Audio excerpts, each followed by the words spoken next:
It's pretty good.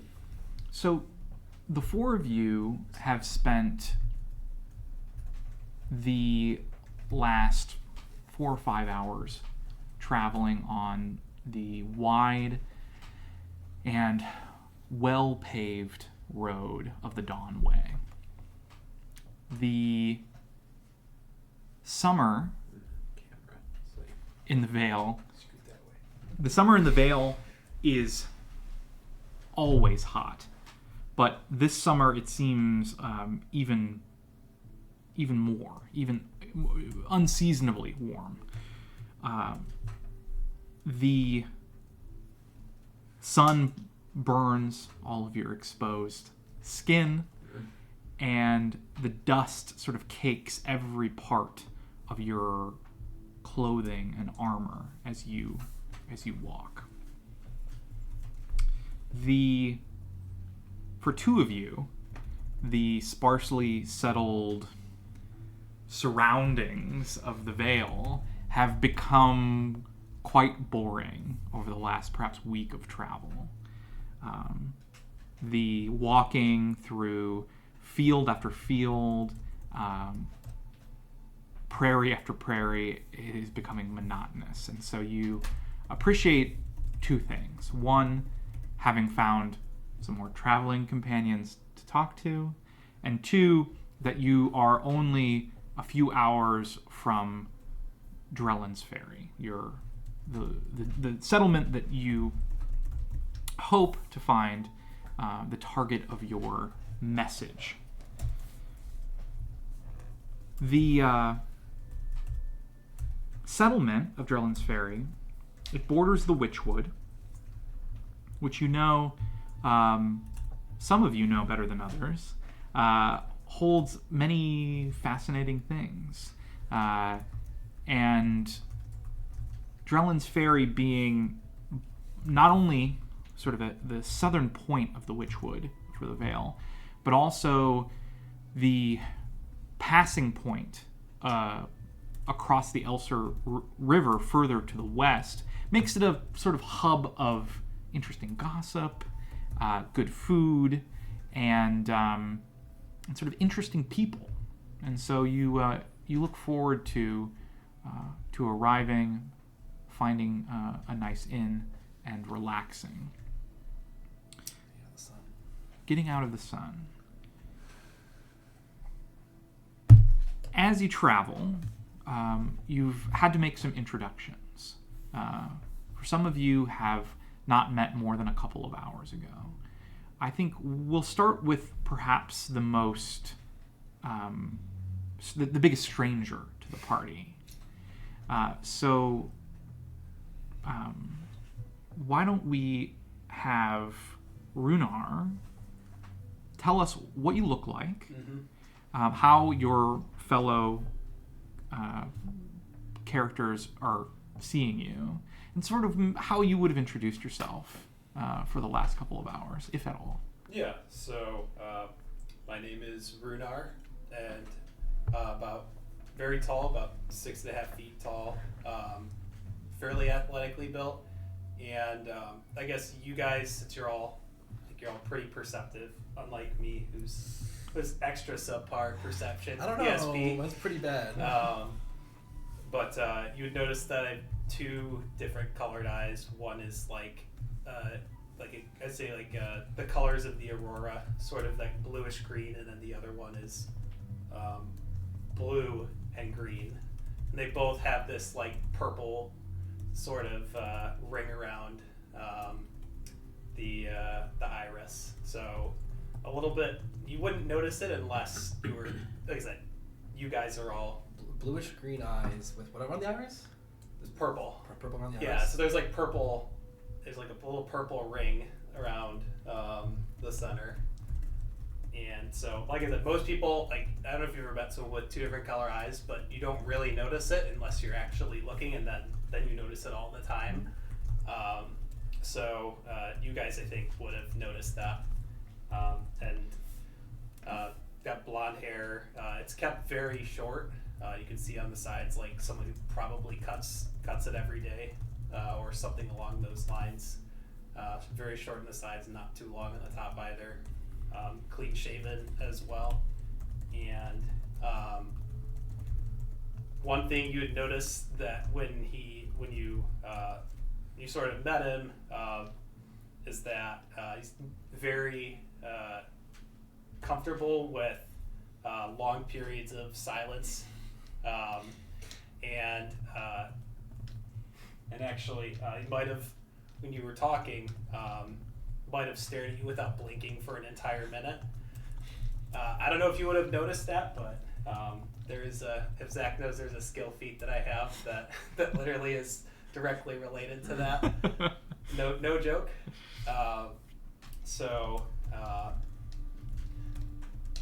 You wouldn't say, and sort of always look like I'm watching for something, and also shuffling a deck of cards every once in a while. Do you carry any weapons or any armor? I wear leather armor, so like lightly armored, and I do have a shield, and I carry a staff on my back. And once in a while, I'll take it down, walk with it maybe, but other than that, you don't notice any weapons. And how do you dress? I would say that I dress for travel for the road, and I would have something with a hood, because specifically before it was for the rain and now it's for the sun, because I have quite pale skin, and I got really bad sunburn the first day I was here, so I've been wearing the hood, when it's really sunny out, even if I sweat a little bit more. And I got some much lighter clothing, lighter colored clothing, when I got here because of the sun, and I wasn't really used to the summers. At least I think that the other times you were probably okay, but the summer was pretty miserable, and so not dressed like someone who's very practical. I've got the armor strapped on. I do have there's a weird little coil on my armor. You guys wouldn't. What do you mean by coil? Like an electric sort of coil. Okay. You guys would know, I guess, probably what electricity. There's an item called jewel coil. That's what I have, sort of affixed to my armor. And every once in a while, I have a dueling cape as well. And I wear a pendant as well. So Rex knows that you hail from the north. Yeah. Far, far to the north of the Vale. Does your clothing, anything about your clothing, give away the fact that you are not from this area? Or at this point, have you sort of adopted enough of the local sort of clothing and custom that it's not outwardly obvious? So I would say that, so you know how people waterproof their clothing? Mm-hmm. So that would be one thing that I don't know that you guys would have to do, but from the north, it's a lot of, especially there's a lot of snow too, so you want everything to be waterproofed, and so I think that'd be one thing that might be odd, is that there's all the canvas of your clothing is waxed. Yes, exactly. Interesting. Not just a cloak. That's like a oil cloak, basically. Mm-hmm. Yeah, exactly. So it's very weather resistant. So that would be one thing you would. So not immediately obvious, but Right. if they're traveling with you, they might notice. Yeah, exactly. Okay. Yeah. So you are on good terms with Rex. Yep. How would introductions have gone to the rest of the party, and when this morning when you ran into them? Oh, so I would have said to Davian, what's the name of your hawk? You're lucky I just settled on this. I was gonna say I'm just gonna be earlier surprised I if he was has like, this. I don't have a name for the hawk yet. Man, what's your father's maiden name? I don't know. Eben. So I would have asked you how Eben is doing. So you would not see a hawk? No, I wouldn't see the hawk. Okay. I would just out of the blue ask you, by the way, how's Eben doing after we've made introductions? Or I would say, how would you introduce me to Eben sometime? Sure. And I'm sure we would have made like eye contact at that point, and Rex would have definitely been like, "Yeah, he's gonna kill me. My throat is clogged up." It's all that dust. He does that kind of thing. It's not a problem. It's actually quite handy. Huh. Interesting. And I would have given you a little knowing nod, and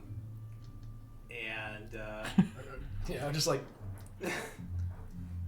So it is him? And when we gathered as well, I would have definitely gave you a relatively curt Redrick. Rex. Funny meeting you here. I don't really see the comedy in it, but good to see you too, pal. Do you know him?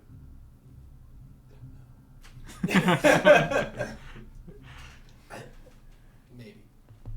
I'm trying to figure that out. He nodded at me. Did you see that? good to see you again, Redrick. Yeah. So you do know him. Yeah, apparently. What was your name? What was his name? Did you give me your name when we met? I totally remember if okay, No. Cool. Did I give you my name when we met? No. I don't like him. Well, while you stew in your discomfort, why don't you tell us what the other characters see when they look at you? Sure. So they see a dwarf. He sort of brown hair, sort of not quite middle aged. Sort of still, he's just starting to get out in the years just a little bit. Means a little bit something different for you than maybe the rest of the party. Yes, I'm much older than absolutely. I don't actually remember. I have to look up how the dwarves age. I'm sitting at a 3'7", which is a little bit taller than your average dwarf, but still pretty short. Obviously. Holy smokes, he's a giant. Amongst his peers, he was 99th percentile. I actually have boosters in my full To plate. get you up to four foot. Yeah. But yeah, I'm wearing full plate armor. My skin is a little more tan than most dwarves you've probably seen.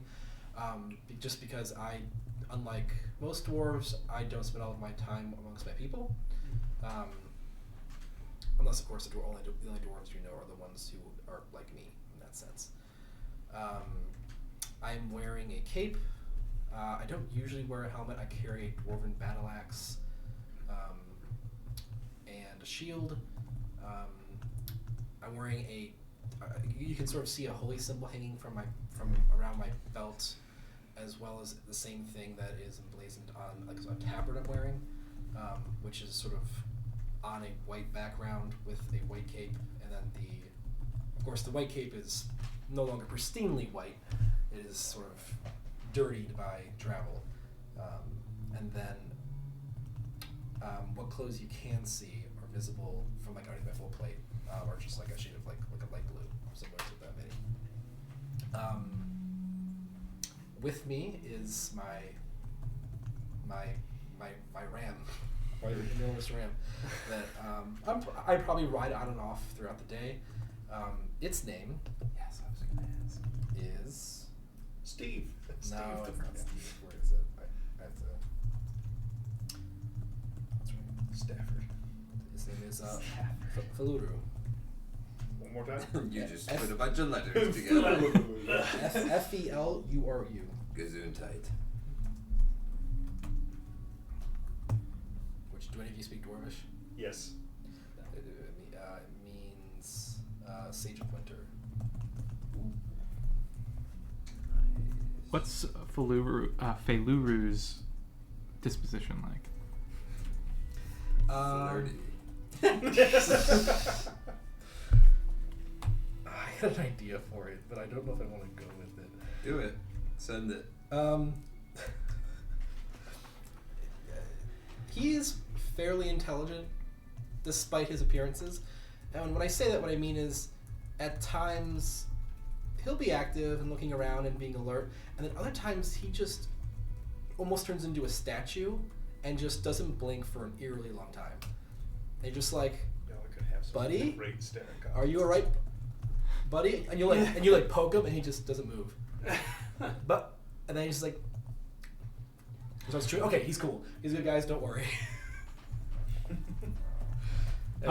He comes off as a little scatterbrained, but he's friendly enough to most people. He's mostly just interested in, me, but he's not aggressive, as far as generally speaking.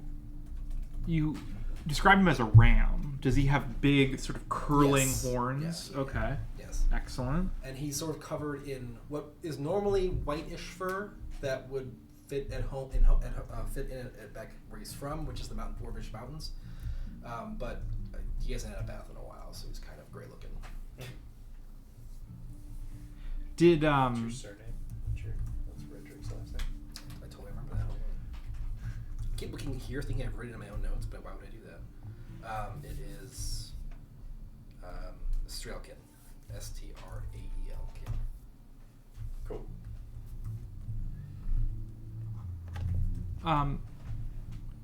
Do you ride him with a saddle, or does he have barding, Yes, or? he has both barding and a saddle, Okay. and stirrups and saddlebags, all of which were not cheap. But good for traveling. But yes, he has some light barding, and then just the general stuff. That my healer's kit is too heavy to keep on me, so I keep it in my saddlebags. If I ever needed it. But yeah, he carries some of my heavier things that I can't carry very easily with the full plate that I'm wearing. And you openly display a holy symbol. Mm-hmm. What does that holy symbol look like? TBD. Okay. No, that's fair. That's It's fair. holy. I realized that might be the case given Yes. our background. I was going to describe it, but those of you who have spent a significant amount of time with me, if you cared to pay attention, you might realize that I follow more than one deity. Okay.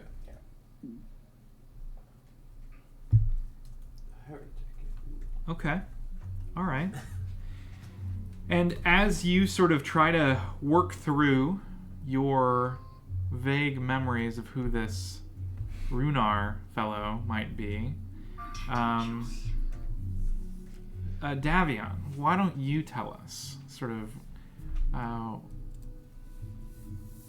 what you're looking like and how you're feeling after the last week or so of travel on the Dawnway? So Davian Balthier looks like a relatively average height, average build human. Brown hair, probably like a dark brown hair that is like messy, but like kind of intelligently, or not messy on purpose, not just like completely disheveled looking. He is wearing dark brown. He's wearing a what? It will become apparent momentarily. Are we brothers or something? I was gonna make the joke that it's starting to trend the right direction. Wearing leather armor with a cloak over it that has sleeves that fully cover my arms. That on the one hand, the dark colors are not great for when it's super hot and sunny outside, but also skin is thoroughly covered, so I'm not getting torched while traveling.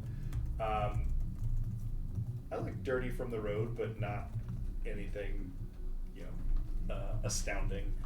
I have a sword that is currently sheathed, but it does look.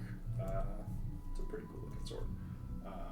I'll find a picture of it someday. Straight blade? Yes. Okay.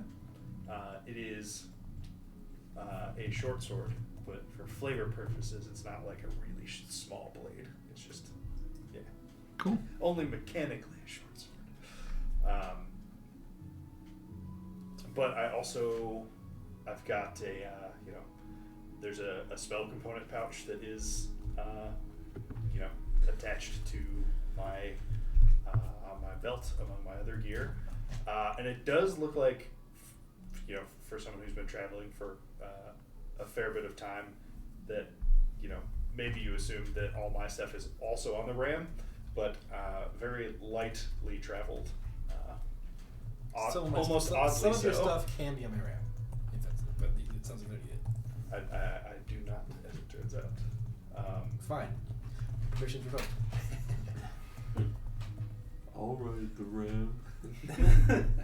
And realistically, if I was going to be traveling with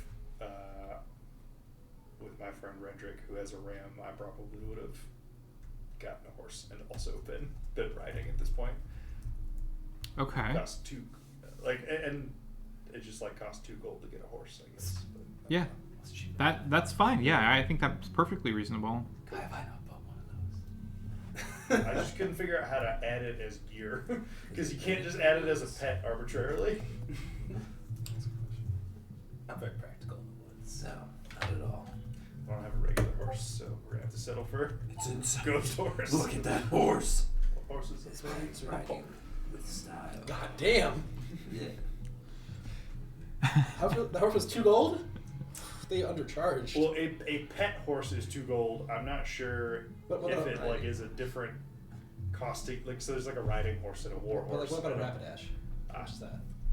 That's 2 what gold. you got Just right 2 there. gold. It's 2 gold. It's crazy. I specifically made sure that I had a bit of gold left in my inventory, because I was like, You have. assuming I can get a horse, I'm gonna have to pay for it. That's actually So- funny. We have very similar amounts of gold. Okay, so you guys have been traveling for about a week. Travel worn but not weary.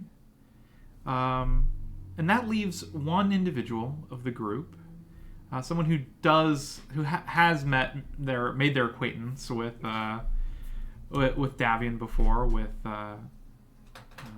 Roderick before. So Rex, why don't you tell us what you look like?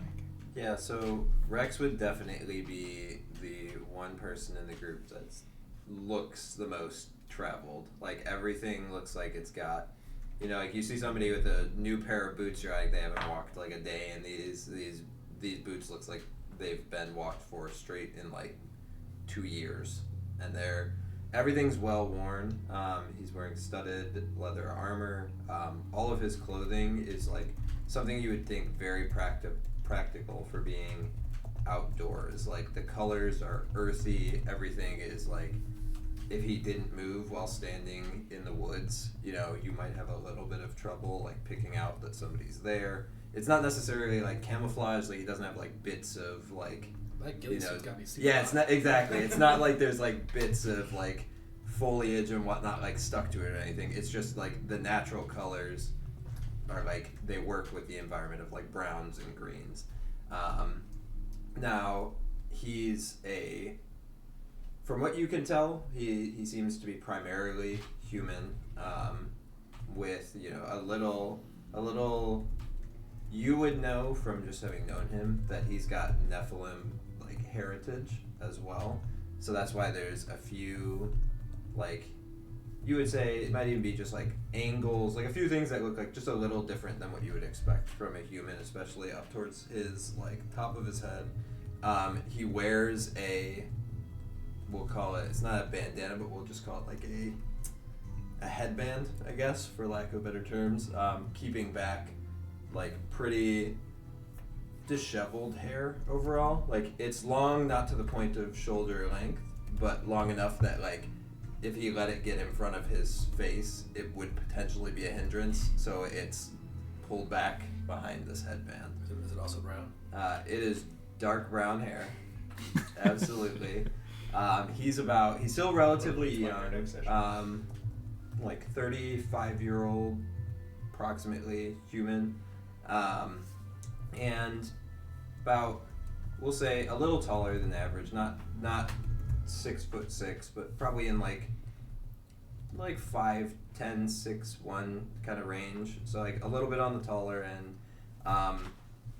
And he's pretty well built. As somebody who's like consistently been out among the wilds, you know, like his body and his like muscles are like what makes him like his money and keeps him alive.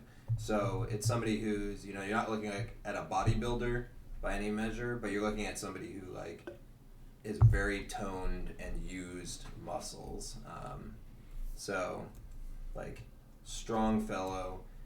Which is required for him to walk around and hunt wielding a glaive, a very unexpected weapon you would imagine for a ranger. However, he makes up for it with a longbow that is strapped over his back for use when glaives are not the optimal item for hunting. It's like a heavy longbow too. It's like it's a composite one, so Yeah. it takes some like real power to pull. Yeah. Okay. What does your glaive look like? Paint us a picture. All right. So my glaive would be. So, the staff of it would be probably a like black leather wrapped around a like most likely steel, whatever the like most common metal. Like it's not anything insane. Yeah, it would be Like steel. yeah, like a steel like shaft, and the leather would be kind of I would say like a diamond pattern, basically all the way down it. Nothing intricate, but like a noticeable pattern from top to bottom. At the head, the glaive itself, like classically, it has a nice like curve to it, and on the back end of it, there's like a jagged like teething almost. It's like a spike, like yeah. So, and it doesn't look like it's like a patterned like jag on it. There's like it's like irregular jags to it, so that like in a context like that, that's very good for tearing, right? Rather than having something when you have regular like teeth on something, that's for sawing. When you have the irregular jags, it's good for like tearing out. So this would be something where it's like primarily slash with it, but if you did get it in, it's going to be a nasty pullback on the way out. I was thinking like if you have like the Nephilim heritage, because I have a little bit of that too. You kind of, if you wanted to, you could probably look like a little bit of, like if you weren't like a seasoned adventurer, you would kind of look like a little bit of a pretty boy. Is sort of how I think of like if, but you're like, so, yeah. Well, what I was gonna say is if you were, that's also well worn. So the other so he does have very striking green eyes, but like they probably pop out even more than I think about it because he's just like it's a rugged face, a rugged disposition like all over it. It's like this guy just came out for like he came back from like running through the woods any given time that you see him. Like he's not winning a beauty pageant contest anytime soon. That's not what he's here for. So you're human too, right? Everyone looks human, I should say. Yes. Yeah. Okay. There's a decent chance you would, even if I didn't tell you, that you would recognize my last name, and yeah, I'm half elf. Okay. You would if you look closely, your ears probably don't look entirely human. So that's part of the slight disheveled hair. It's not super apparent. Got it. Yeah. Oh, I think I didn't say, but I'm Sorry, like my parents aren't super either. I'm like in my mid-20s. Okay. So pretty young. Yeah. And how tall are you? Or no, how tall are you? About 5'11", 6 foot, right around there. Just 1 inch shorter than me. It's another bit. Yeah, not again. How tall is Jordan? Yeah, I'm a little taller than that. So, Well, hold on there. I also look like, like I'm right around 30. Okay. But I'm actually 56. Oh yeah, of course. Yeah. Yeah. It'd be very hard for anyone to tell, though. Right. Yeah. Unless they were maybe elven. They might be able to tell. But... Yeah, no, I'm 30s. I look 30s. Mm. Okay. Well, you would have spent, like I said, most of the morning together, right? Traveling, catching up. Is there anything you think you would have made clear to one another, especially those of you who haven't spent a lot of time with, especially regarding the sort of reason you all are on the road? Any of that information would that have come up in the morning or not? Yeah, 100%. Yeah, so I guess that was the only, I don't know, not concern, and also not just we were already off on this mission, and then we run into them. I guess do they have separate impetus to be heading in that direction? I guess that's up to them. Yeah, so would you tell us, like, when you ran into us, what would the sort of, I guess, question or anything that you would have, like, before you asked if we would join you in your objective, or have you not yet? Would we have been sworn to some amount of secrecy on this? Not necessarily, no. You were asked not to read the letter that you were given, although it is just a wax-sealed letter. You could, and you were asked to deliver it quickly, but you were not sworn to secrecy or told that no one else should know that what you're doing, anything like that. Just that it get to the hands requested.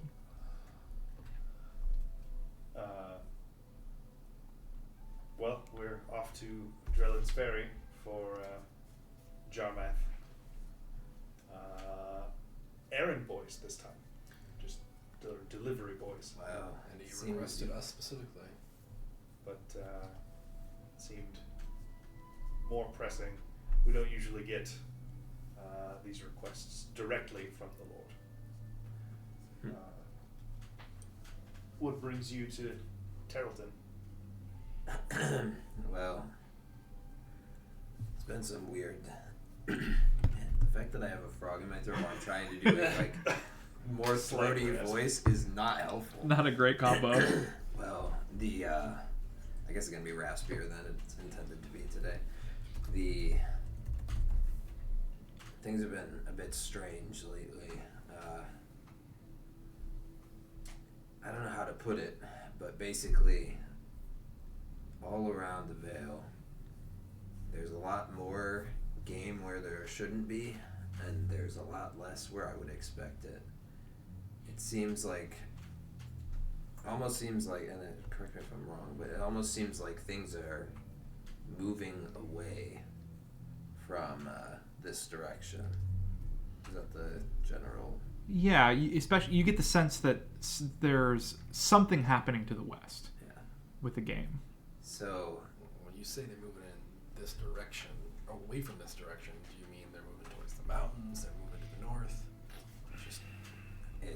it's hard to tell where specifically, but it's pretty clear where they're coming from is all the same. They're all moving out, and it strikes me as real odd.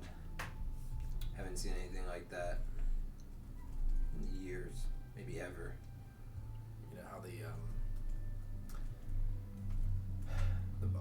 birds stop chirping right before a thunderstorm?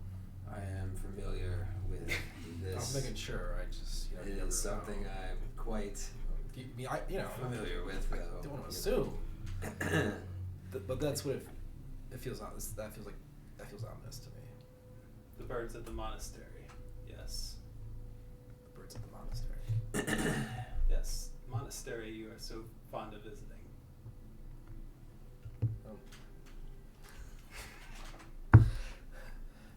I mean, if you know more about me than you should, maybe call it a commune instead, though. That's all. Very well organized. Yes, my commune has birds near it. freaking me out, dude. I like that. That's You can stay. You make him uncomfortable. It's hardly a leap of logic to think that a holy man would visit a monastery. That's fair. That's true. I do church things. Yep. Are you secretly evil again? That's it. The Honestly, pump fake. that's funny you say, No, this 'cause- time I'm definitely gonna be good. Oh gosh. Zach and I had that conversation. Yeah. So he is evil. And as for Runar over here, well, I'll let you speak for yourself on why you've continued with me at least this far. Things awfully good. I've never seen you miss a shot. He's just hungry. I have. I've seen missed shots. Only when somebody forces me to, when it's perfectly clean. I mean, I don't know what you want me to do about it. I'm like 15 feet away. My fault. I mean, not every arrow can pierce a thick eye. It's all right. It's not your fault. Yeah. I've seen him make some incredible shots. Oh, I've seen that too. Yeah, they seem to, for some reason, miss on bandits from time to time, though. It's crazy. So, westward as well then? That's where we're headed. Why? What's west for you guys? Did you say that The- already? The source of the... Oh, I misunderstood. That was the reason. Yes, correct. Okay. You know, that whole thing that you said was ominous. I thought you were I just. was moving towards it. I know that the concept of that might be challenging for you, but I'm gonna love this so much. You just see Runar draw a card, that it's the tower, and he says, "I'm following the unexpected changes, the earth-shattering events that will soon occur. These are simply the portents of it. The tower tells all."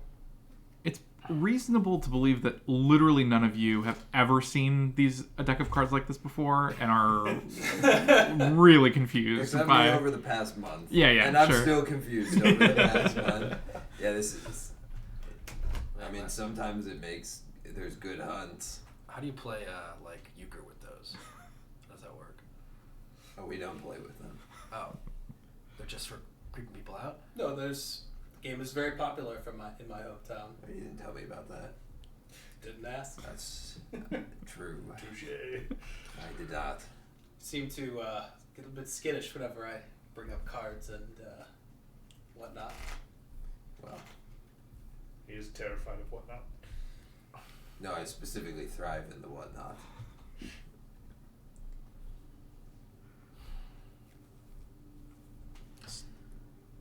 So, having sort of decided that your company's probably better together than separate, Davion are great. Yeah, no, we're great. unless all of you are particularly antisocial, it's pretty common for folks to stick together on the Dawnway. Makes sense. Just because, I mean, it's not necessarily dangerous. Bandits are not unheard of, so there's that. But it's also just a little more interesting to have traveling companions than to be walking Be for by yourself for a week or be with some other people for a week. yeah, hundreds of miles of walking, in a You're dusty gonna road attack by my yourself. bandits, I'm blaming you. New guy. So, you spend most of the morning together. The travel is good. It's hot and dry and dusty, but it's flat, especially here as you approach the Elser River. Elevation is sort of steadily and slightly downhill. It makes for really easy traveling.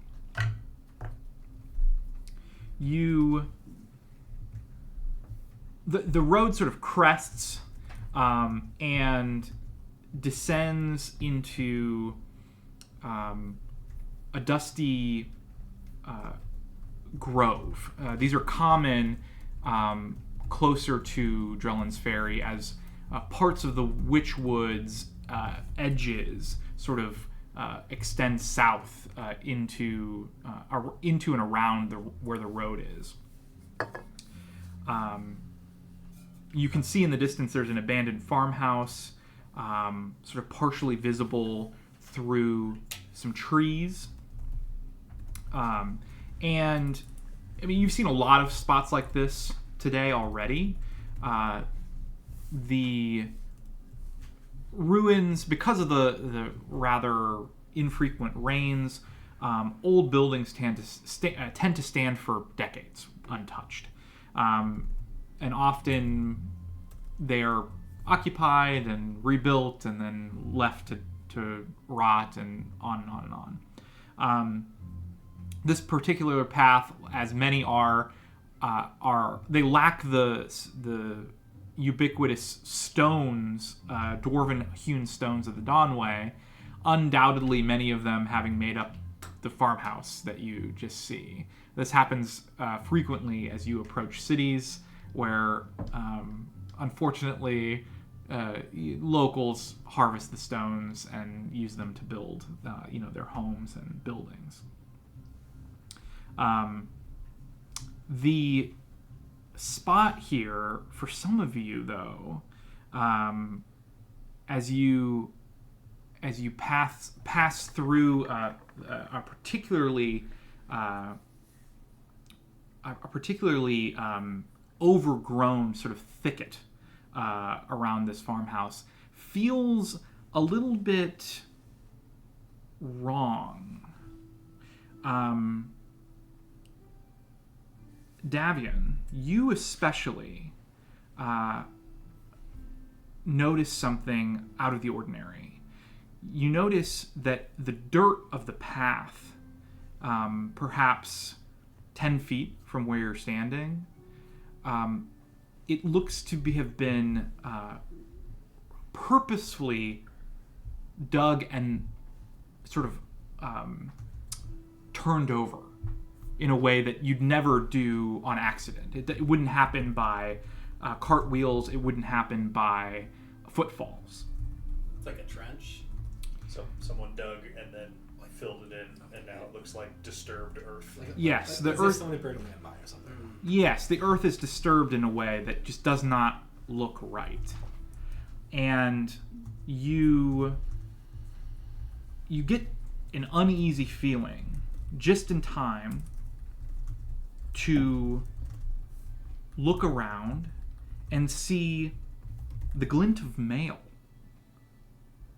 through the brush by the side of the road. And your mind sort of turns over a couple of times. It's so alien to you what could possibly be happening. First you think bandits. Who else would be hiding in the brush at the side of the road? But there are too many. You look around and you start to see more movement and more movement. And then you look a little bit closer and you don't see the darkened faces, the scowls of bandits as you have seen before, ready to leap, ready to draw their weapons. You see fur. You see strangeness sticking out between the openings of their armor. And as you see one of them flex their muscles, clearly pulling back the string of a bow, their sort of wide, flat face pulled into a scowl. What do you do?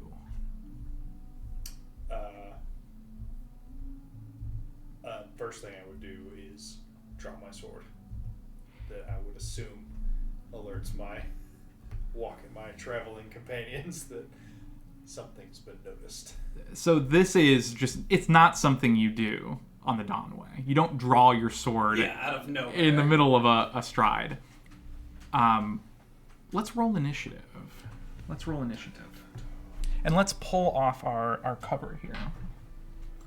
Are we within, say, maybe, I don't know, am I within about, let's say, 4 miles of the ferry? Are we within about 4 miles of the ferry? Yes. Yeah. All right, this is important. I'm going to say I'm Give an mounted. extra set of dice. You're gonna what? I'm going to say I'm mounted Plenty. then. Okay. So I can ride in town refreshed. Yeah. This is an important distinction. Are we about to roll a perception or survival check for initiative? Yes. Yes. So unless I say otherwise, when I ask for initiative, you'll roll perception. Okay. The exception being if you have told me in advance that you are trying to be stealthy, in which case you will roll stealth for initiative. In certain cases, survival will be rolled, but that's generally pretty obvious. I'll be having you like traverse the wilds with survival. So Bugbears or gnolls? in that Or case, either. beast.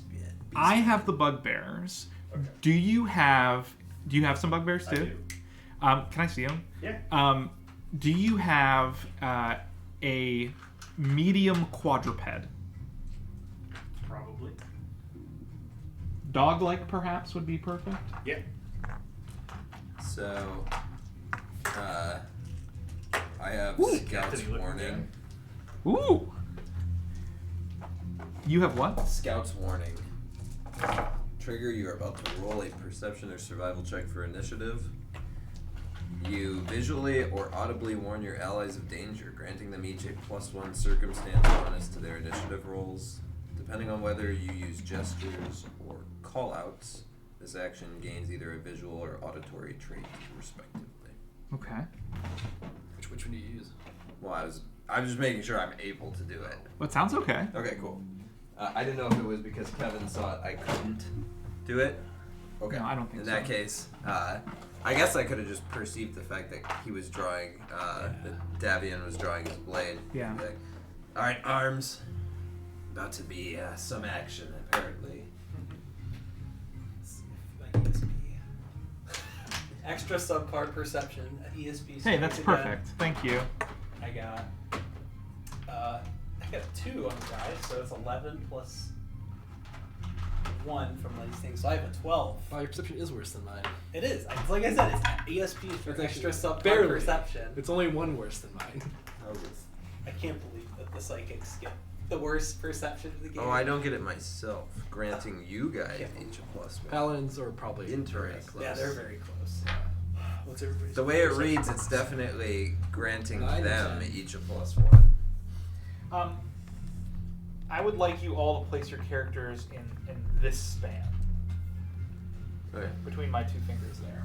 I'd be. Which direction are we going? You're heading in this direction toward Dredlin's All right, cool.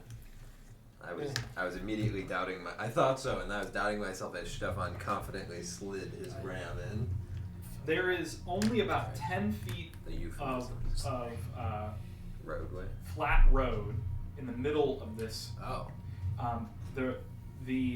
You immediately get a sense of what's happened because where these blue dashes are, it's rather steep slope that goes up to a lip about 3 or 4 feet, and then there's just brush.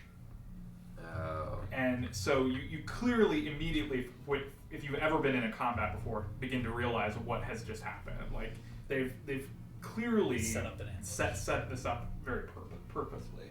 I would be standing like next to. I would definitely not be standing in front of a mount because I wouldn't. If you stumble, you just get run over. I'd be like to the side. I think of one of the people. So I mean, the flat part of the road is 10 feet wide, so you would. And our mounts are 10 feet wide. So I think, okay, I guess I'd be behind you then. Yeah. It definitely wouldn't be in front of you because if you stumble, then you just get run over Those by a some horse. thick mounds. My perception is even worse than yours. wow, we all have that perception. No, he has good perception. Plus Well, I mean, I figured you had to. Yeah. What's yours? +11. Oh, Wait. mine's only 1 worse than that. It's pretty. I They mean, have it's a pretty expertise. like the values are pretty tight in general. Fair. Because I think we all have +2 in wisdom or something close to that. One. You've hired. No. I'm lower. Oh jeez. I'm used to my druids, which is ridiculous. I have a +2. Wisdom-based character. Yeah. Yeah. Something had to give, and it was wisdom. Who needs wisdom saves? Those could never go wrong, right? Oops, sorry. Just knocked you off the horse. Well, fortunately, I'm good at will saves. I just don't have super high wisdom. Sorry. Davian, what's your initiative? 13. So bad. Mine is so bad. I got a 12. Okay.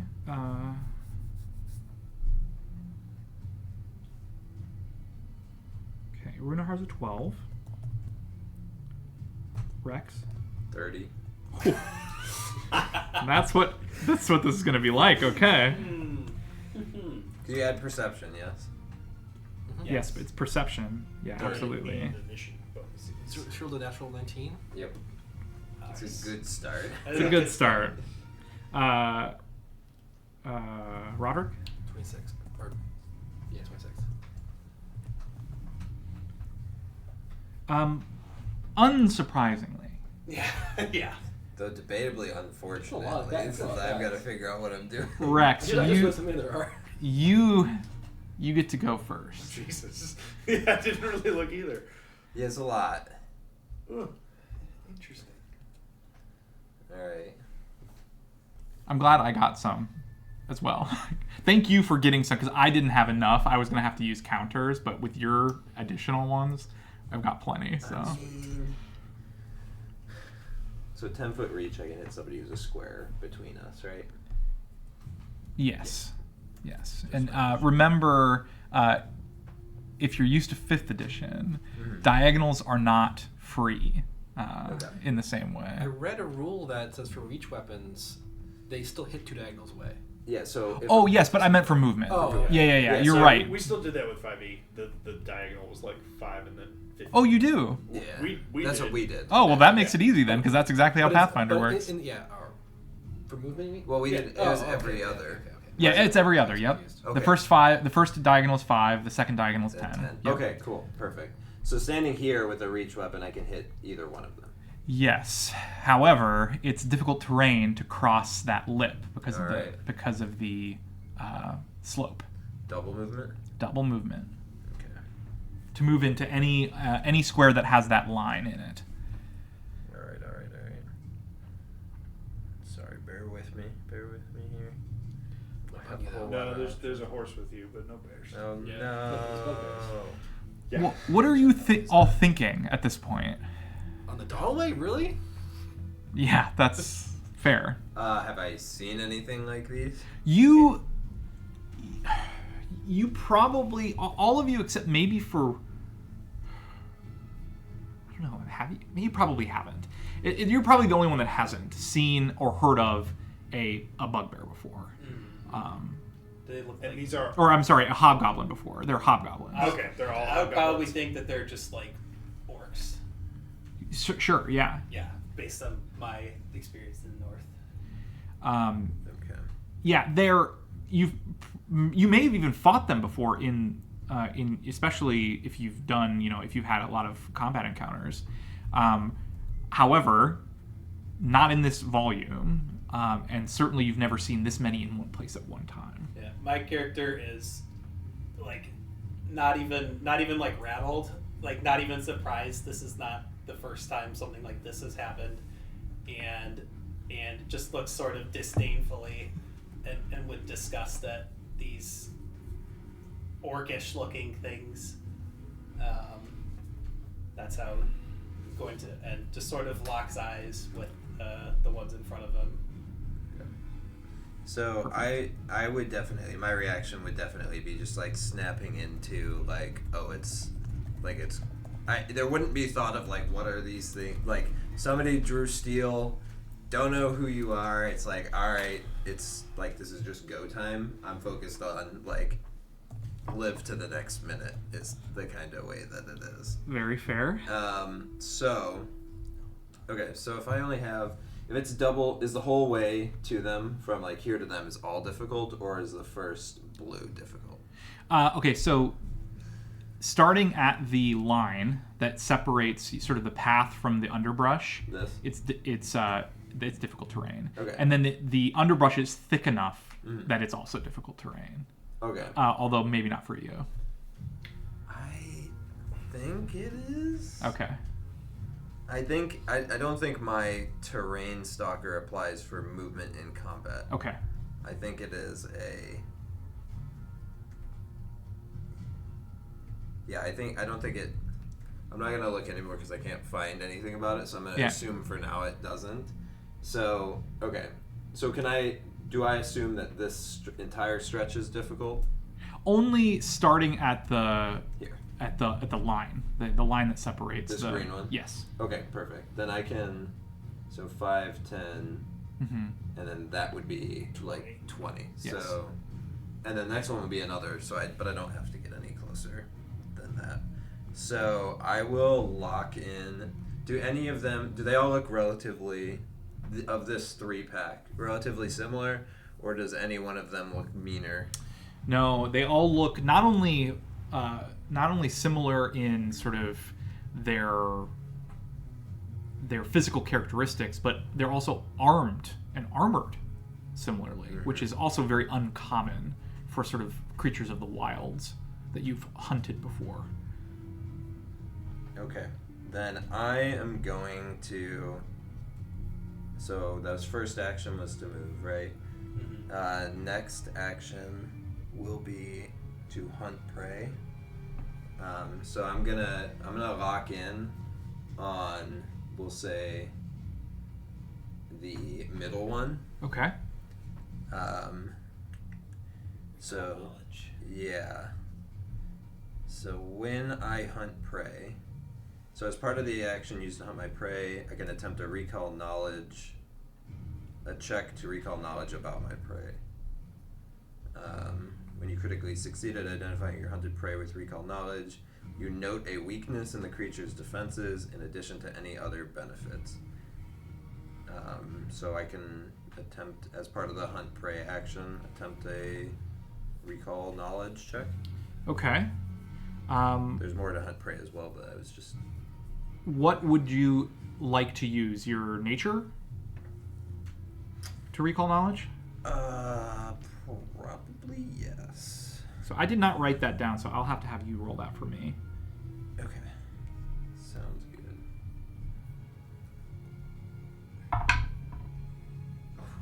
Beautiful. I mean, it's a 1, so fail. Okay. Critically. All right. I'm not even going to add the number. You know it's a hobgoblin. Yeah, great. You really don't know much more than that. Awesome. Good. Off to a really good start, and then all the way in the other direction. Alright, so also for actual hunt prey, +2 circumstance bonus to perception checks when you seek your prey, +2 bonus survival and tracking. I ignore the penalty for making ranged attacks within second range. You can have one blah blah blah blah blah. Okay, well I'm hunting him. And then last thing that I will do is of course swing at him. But can I can't. I apologize. That's okay. Yeah, this is our first encounter. It's going to take a little while. Yeah. Especially since Pathfinder. Yeah. Yeah, no. This is not applicable here. I think I just attack him with my glaive. Okay. Kill him. Until he dies. Yep.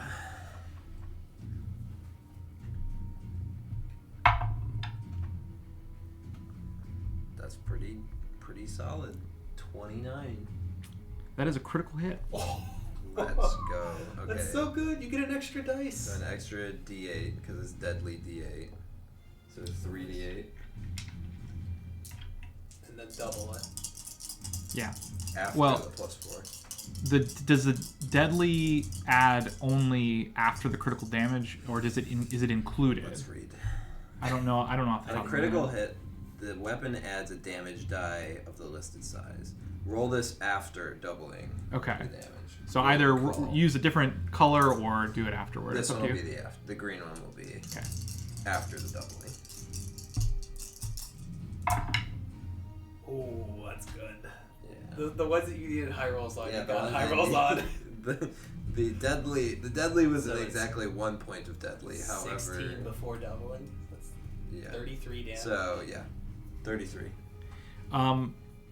You rush into the fold and bring your glaive down, slicing the hobgoblin from the shoulder right to its belly button, cutting right through what appears to be relatively cheap armor, and it crumples before you. You can sort of knock him down. Oh my god, just one shot him. Kind of be a little.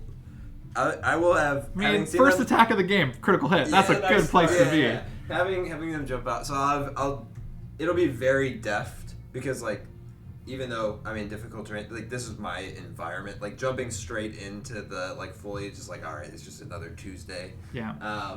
So hop through and just slice this guy, and then just after he drops, it's like just an eye flick to like focus in on the next one and just stare them down. Okay. And I think that's all my That's three actions. actions. So that's it. Okay. Who's next? Not one of us, I suspect. Oh no, it's Roderick. Oh, nice. He rolled 26. That's pretty good. Yeah, Red. Redrick. Oh, Redrick. I'm sorry. Okay. Do I hear them speaking any kind of language, or are they, Screams. or is it something that I understand, or nothing? They haven't said a word yet. Okay. They haven't said a word. I'm just going to.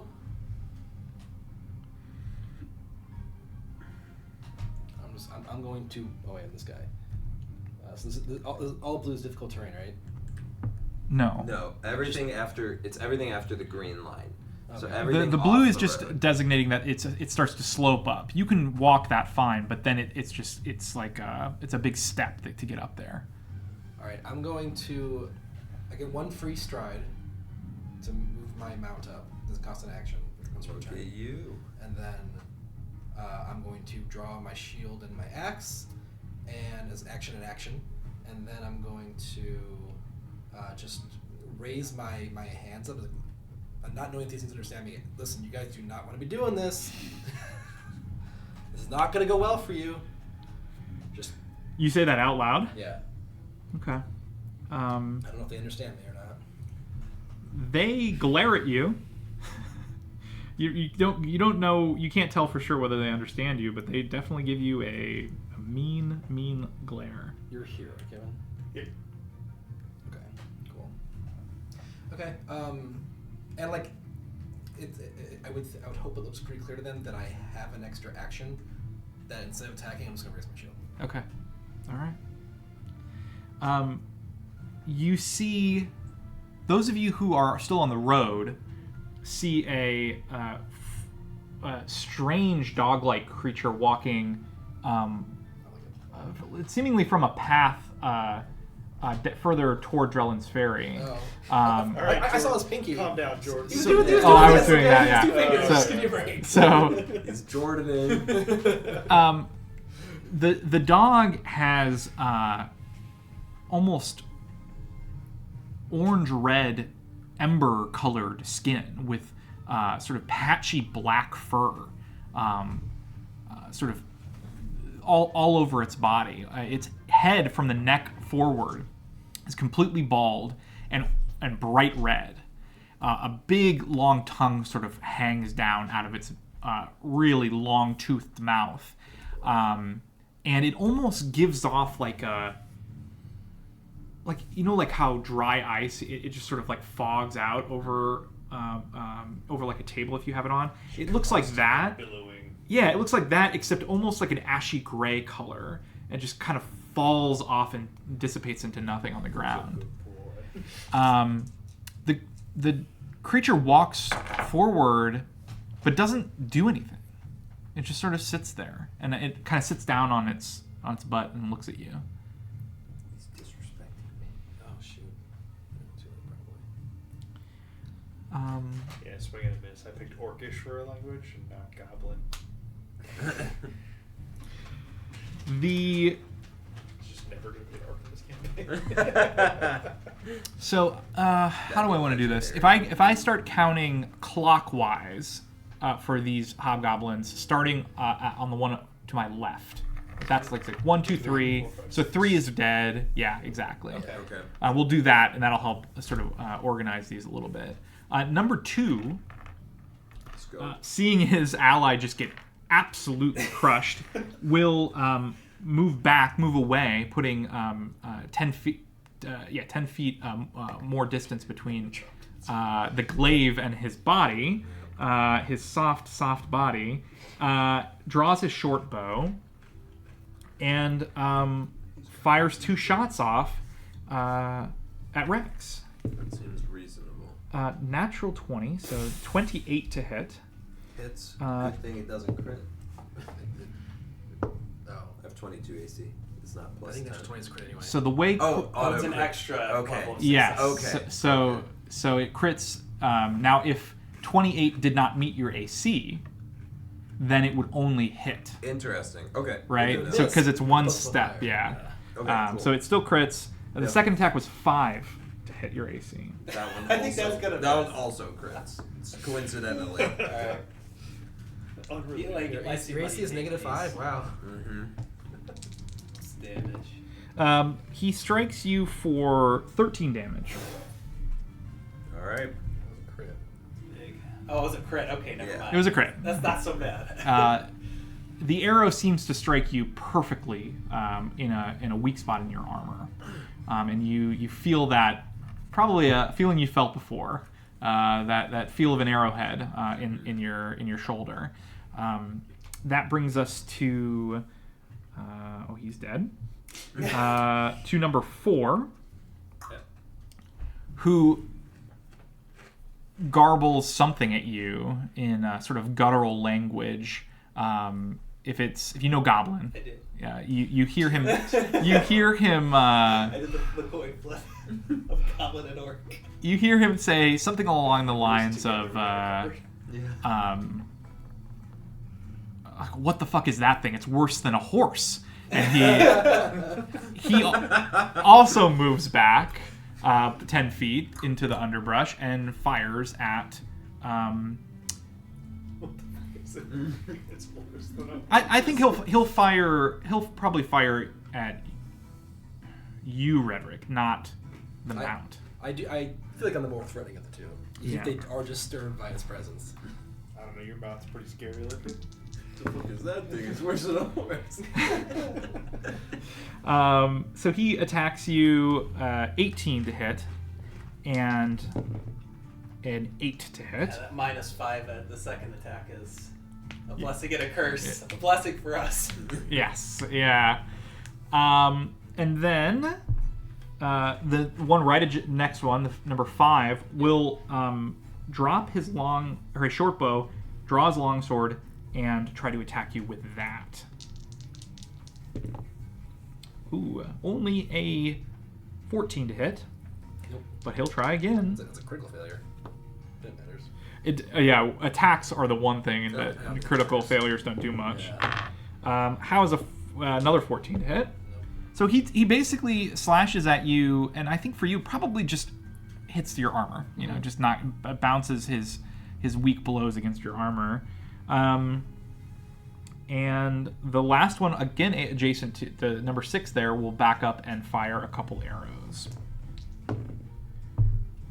21 to hit Nope.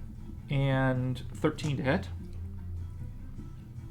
Alongside the dog, a hobgoblin sort of lopes out so that he has a good view of the battle going on, stands next to this strange dog, and yawns as if bored. Which one? New guy. The new guy. He doesn't even seem to be really paying attention to what's going on. Number 7 will, which is I think that one, yeah. That's one. I also have this if I need it. Ooh, cool. Oh, nice. Okay, cool. Good to know. Number 7 will fire a volley of arrows at, I guess, who's ever is closest there. So that's Me. yeah, Runar. Yep. 14, Miss. 14, Miss. and natural 20. Although that's only a 19 to hit. Ooh, that's a normal miss. So it's just a hit. normal hit. So you take 2 piercing damage. Yeah, and I imagine as he shoots the first 2, before he starts shooting, I start moving to the opposite direction of like where the first arrow comes, and I do the same thing with the second arrow, but the third one was fired in the same spot. So like I do get hit, but that's how I imagine. You I managed die, to so- avoid it being really nasty. Yeah, All right, perfect. I do have precognitive reflexes, is what I said. What it says. So you know where they're coming, but you can't necessarily Yeah. fast enough to dodge them all. The There's a slider for damage. Oh, okay. the hobgoblin right next to him also just unleashes arrow after arrow in your direction. Bring it on. 19 to hit, Miss. natural 1, and a miss. So what you're getting a very clear view of at this point in the round is that there are a lot of combatants and they're just firing arrows as fast as possible, just trying And they to. weren't ready for like people who could actually fight back. You do get the sense that they were not really expecting someone to survive this long. The dodge 5 arrows. Yes, exactly, exactly. Davion. On the subject of dodging things, Let's go. I am going to cast Fireball on this point right here. Yep. And encompass that whole batch of friends. I thought this might happen. Yeah. What do you need from me, sir? I just need Reflex. basic reflex saves from all 4 of those All 4 of them. Hobgoblin gentlemen. Okay. These would have bad reflexes. We have They're a gonna be dead soon, so 25, a 16, a 12, and a 16. That's 1 6. Those should all fail. That's 3 fails. I have a 21. Okay. Is my DC. Okay. So 1 succeeds. The other 3 fail. which one was it? 7 who succeeded? That Yes. was your first high roll. Yes, that's correct. And no critical That's failures. a good. Oh, Critical nice. failures do Double receive damage. double So you damage 16 on to spells. 66, Yeah. right? Yeah. 26 points of fire damage Um, is the full amount. 3 of them, you just see a blinding flash, and then you don't see them standing anymore. 1 still stands, although you can see some char on the sort of metallic parts of its armor. Alright, so that spell was 2 of my 3 actions, and with my 3rd action, I am going to channel some of the power of that fireball spell and enter my arcane cascade. And so basically, after I like use the blade to like launch this fireball, it's just on fire afterwards. Oh, cool. Yeah. But that will. That's sweet. That's pretty conclude cool. My turn. Yeah, it's basically whenever you do a spell strike or cast a spell, you can spend an action to start the cascade, which is it's almost like the Blade Singer dance, Yeah. that kind of vibe. Mhm. But the extra damage that you get when you're in that stance matches that of the spell you use to enter the cascade. Or like if it doesn't do damage, the school like determines what type of damage it is. So it'll be fire damage right now. Very cool. Nice. So, a couple of things become apparent. One, they're not the healthiest of foes, but the one holding a longbow, the one that's standing next to the dog, perks up immediately.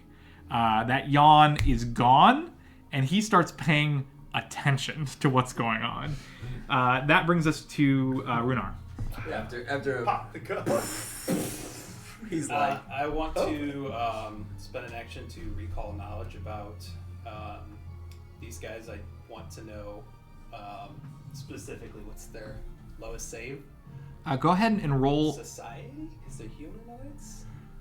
I'll give you society if you want to use society. Yes. It's an int skill, so I like it. I wonder. Did I? So normally I will roll these for you. I just haven't. I don't have all of them written down. So. 22. Okay. They are hobgoblins are generally very quick on their feet. Okay. Their reflex saves are easily their best, and neither their fortitude or will are anything to write home about. Okay. And then I am going to cast telekinetic projectile at him, and so one of them, are they carrying like a sword or something? Some of these guys. Apart from the ones that have dropped their bows, they all have swords, but only a couple of them are actually wielding So them. one of the dead guys, I levitate his sword and I fire it at this guy. Oh, okay, cool. I got it. So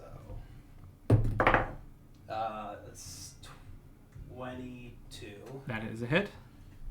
And that's 46. wow, that's a good one. 12 plus 5, so 17 points of damage as his sword, one of his guy's swords just levitates up and it flies right at his neck. So normally a telekinetic projectile is not a subtle or graceful attack. You're just whipping something as hard as possible, but it catches him perfectly, and the blade basically drives right through his back, out of his chest, and you just see him look confusedly at where this possibly could have come from, and then he collapses. Alright, and that's the end of my turn. Poor guy. Number one will draw his bow and fire a volley at, I guess, Davion. Wait, is this number one or is this number one? That's number one. Yeah. I'll refer to him as the archer, I guess. He's shooting at you because you shot a fireball. Yeah, that's fair. 20 to hit. Oh, wait, him? Just Or me. Oh, Rex or yeah, he'll fire at Rex. Okay. Yeah, 20 to hit. No. That's a miss. 20 to hit. Miss. Okay. That brings us to the top of the initiative order. So Rex, it's you. Let's go. Alright. I suddenly don't think using an action to designate either one of these two as prey is going to be worth my time. So I'll use an Simply action swing move, so twice that's and 10. And then, is it all difficult pests this point on? Yes. Or, okay. Yeah. So that's 20. Yes. Okay, that's good enough. was As gonna say, it turns out, They look pretty in range. Have don't they? glaive. No opportunity attacks. You didn't see any. That's good. That's good I to know. will do a first swing of my glaive Gonna know that. at the guy further away from me. Well, I don't think it would have provoked an attack of opportunity regardless. Oh. How does it work? Did you move from That here to here? Yeah. Yeah, he would have. Now that he's in range of this guy, if that guy's holding a melee weapon, then any movement would provoke. You have to start this move in range. Unless there's some other rule that Yeah. says Perfect. otherwise. Unless he stepped. Stepping is Good good to enough. know. 16 points of slashing damage with my glaive. You tear through his armor. You deal a grievous wound, but he stays standing.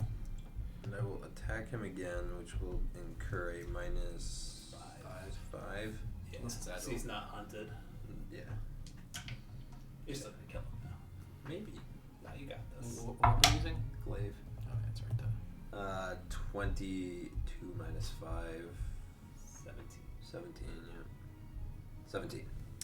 17 misses. All right. He's actually and you get the sense that he breathes a sigh of relief as it like shaves part of the hair on his head, and he's sort of looking at you wide-eyed like, oh no, well, what did I get myself into? Yeah, so the way that I would see that is I came down and slashed through him and then did like a wrist switch to bring it back up, and like as he took the hit, he like leaned backwards and just that's Yeah. He inadvertently saved himself. Yeah. Oh man, awesome! And worth noting too, as you are swinging this, I mean, it's a significant weapon, right? Yeah. Like branches and leaves are just like showering you and the enemies as you just slice through the underbrush. That brings us to Redrick. Okay. So the explosion goes off on the other side of the ridge, and I'm just like, see what's happening now, and I'll yell at you. Want to keep talking to them? I'm gonna cast Savor the Sting at this guy. Savor the Sting. That's Yeah. That sounds painful. That sounds a little sadistic too. I need a wisdom saving throw. I'm a redeemer, but also okay. It's not lethal for what it's worth. Not lethal. How's a 7? Nope. That's actually a critical failure. It might be lethal now. Oh, here it comes. It might be. They won't kill him. 4, 5, Monstrosity 4. 5 plus 10. 11, so 11 psychic damage. Ooh, not bad. And then a persistent 64 as well. A persistent 64. That's not even an attack, so you can still make an attack. So- right? Oh, I like this. So I'll let you know when to roll. You do for like, persistent. flat 10 damage, and then every turn after you And deal 64 damage. So yeah, he just is racked with visions of mistakes of having attacked people just passing by on the road who haven't done them anything wrong, who are innocent people, and just feels incredibly guilty about what he's doing. He looks confused. He looks as if you're on your mount, right? Yeah. So you have a good look at I just him. glare at him. Like, He looks as if he has never felt this way in his whole life. He looks so confused. Like he almost doesn't even know what to do with himself. And also he's like his nose is bleeding. There's like blood coming out of his ears. He doesn't understand why he's just been injured. You didn't raise a weapon to him at all, you By the know. way, it's semantic only, so I don't even have to say anything. Oh, so you just gestured at him. And, okay. And you just heard, For what it's worth, it looks like he's Give him a big questioning his thumbs down. choices. Yeah. It's the first time any of them looked remotely like they've questioned what they're doing. It's the So first time he's felt guilt in his existence. And then I'm going to do a fireball. no. I'm gonna do a non-lethal attack the one in front of me. Yes. The same right next to. Yep. So -2 on the roll because it's not lethal, but it's gonna be That's commitment. 22 to hit. I mean, I think it's under the circumstances, it's probably safe. Yeah, it's a In hit. this situation where they can't hit me, 9 damage, non-lethal. Okay. And he's still standing, I presume. He is. So I'm doing more. Wait, it was a one action, the first thing? Mhm. Oh my god, that's so good.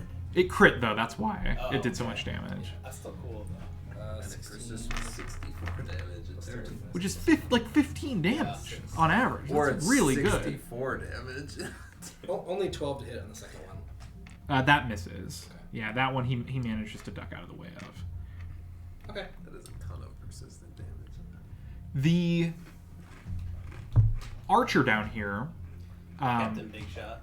you hear him yell somewhere off the road. He looks to his left, and he yells in Goblin, what you translate roughly as, "Something's wrong.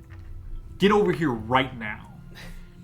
And then he whistles, and this hound, this dog, takes off at a sprint, heading toward whoever's closest to him on the path, which I believe... Me. Yeah, I believe that's Davian. What's its speed?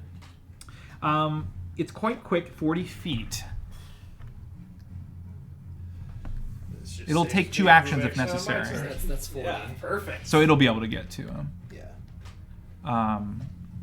Well, it won't attack the horse. It'll go straight You're to. on the You're horse. considering all 4 squares. Right? I was. Oh, you're on the horse. I am sorry. okay. I saw that. I thought you dismounted. Yeah. So is there a 5-foot step? Yeah. Yes, it's Big called step. It's called step. Okay. Yes. Gotcha.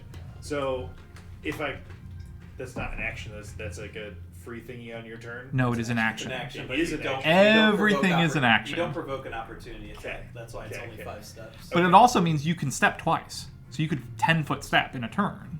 Or 15.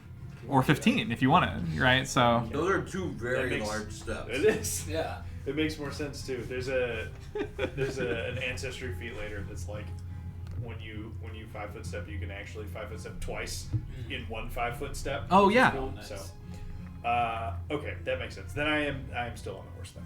okay. I'll also say most things. Oh, I see what you're asking. Because in Look up. first ed, it was Couples just on like, my side are you dead. get a free 5-foot step on your turn, like right? moving on. It was sort of a gimme. It was yeah, but you couldn't move in the same turn. You couldn't 5-foot step and move in the same turn. Right. So I can step or move. And you can do that in Pathfinder. Pathfinder 2e. Is it fair to say you've maybe had a dog set on you before? Absolutely. So you're expecting one thing, which is the dog to jump up, tear at your leg, and try to pull you off the horse. And it certainly looks like it's doing that until the last moment, where instead of as its jaws open to seemingly latch onto your foot, flames just blow out over you and the horse. I'm Good, I gonna- didn't name the horse yet. I'm gonna, I get to use my reaction for the first time, Okay. which is he's within 15 feet of me, so I'm going to use my Redeemer ability to make him question his choices. And The Hellhound's within 15 feet of you? my ally is. Oh, okay. It's my ally. Oh wait, never mind. They both have to be within 15 feet of me. Okay. Never mind, I can't do it. Close. Never mind. Fire No breath. reaction. I need reflex saves for you and the horse, please. For the horse is good reflexes.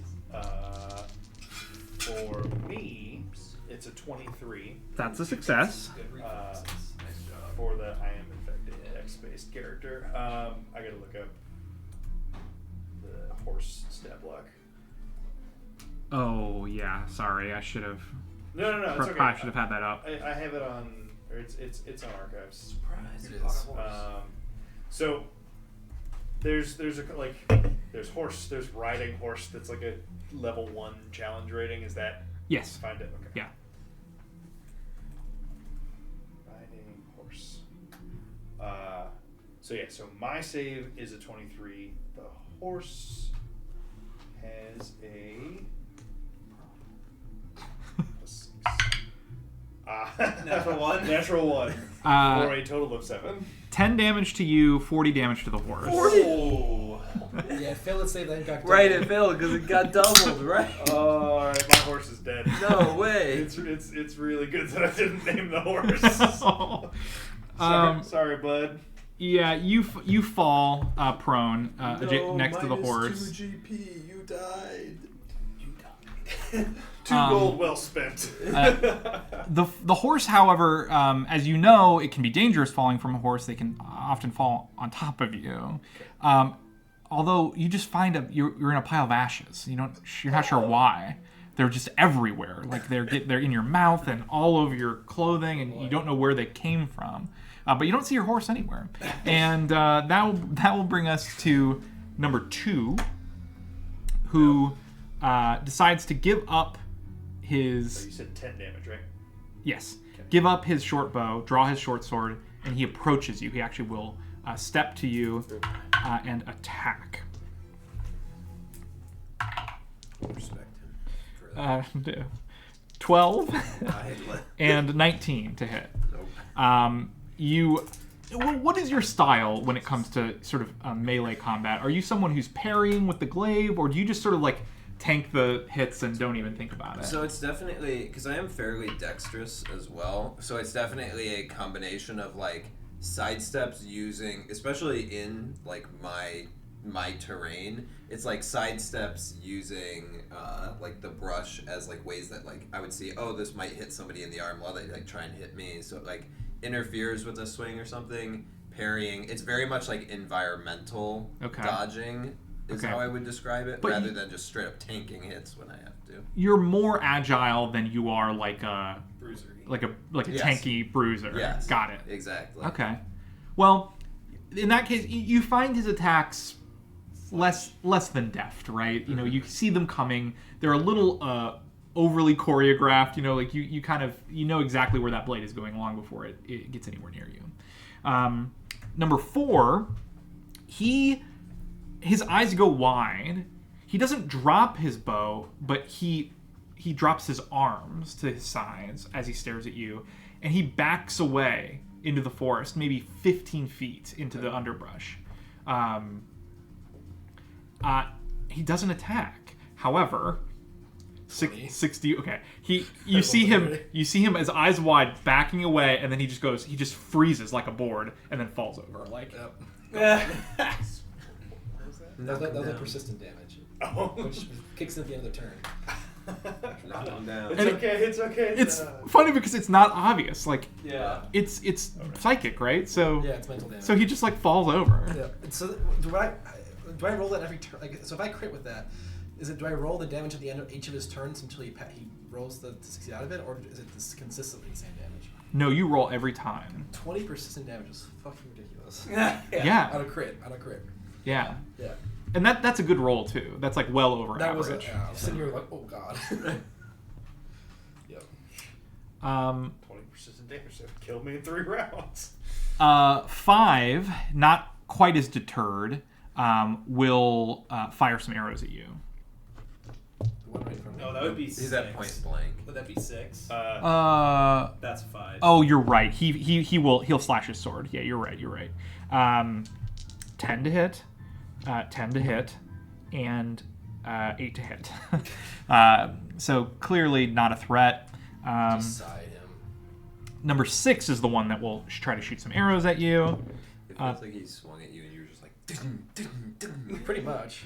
You just looked down at it. Just Neo, like, realizing the new one powers. Man, this is... 15, trivial. 20, and 14. Nope. Maybe one of those arrows might have like glanced off of your armor, but no real threat there yet. The archer, however, he lines up a shot at... Let's see, I think he's got a very clear shot here of Runar. Okay. He pulls a crossbow from his back, aims, and fires. He seems, unlike the rest of the hobgoblins, it seems like he's done this before. Yeah. He looks practiced in the way that he swings it from his back, levels it, and fires. How's a 16 to hit? Miss. And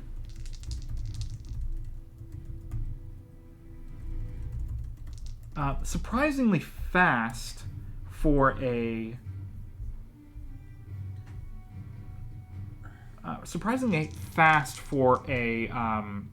crossbow. He actually knocks another bolt and fires a second time, but it's only a 15 to hit. Okay. No miss. So the dust sort of pops up around you where the bolts dig into the earth, but I imagined that he fired when my back was turned, and I literally moved to one side as he's shooting without looking at him, and then I do the same thing as the second one comes, just sort of like casually bend to one side and the other. Unlike the rest of the hobgoblins, he doesn't seem to anger. Mm-hmm. He just seems focused. Yeah. Interesting. Davian. All right. Well, is it half movement to stand in this, or is it an action to stand up, or what's the? I think it's 10 feet of movement to stand. Okay. Fortunately. Is that right? I don't think I've ever been prone as COVID. I'm not actually sure. Let me double check that for you real quick. But go ahead with your turn. I'll let you know. So, yes, my quantity of movement should not be an issue. Yep, but I will get up and move to the fire-breathing hound. And I'm going to use Oh, it is an action to stand. fully in action.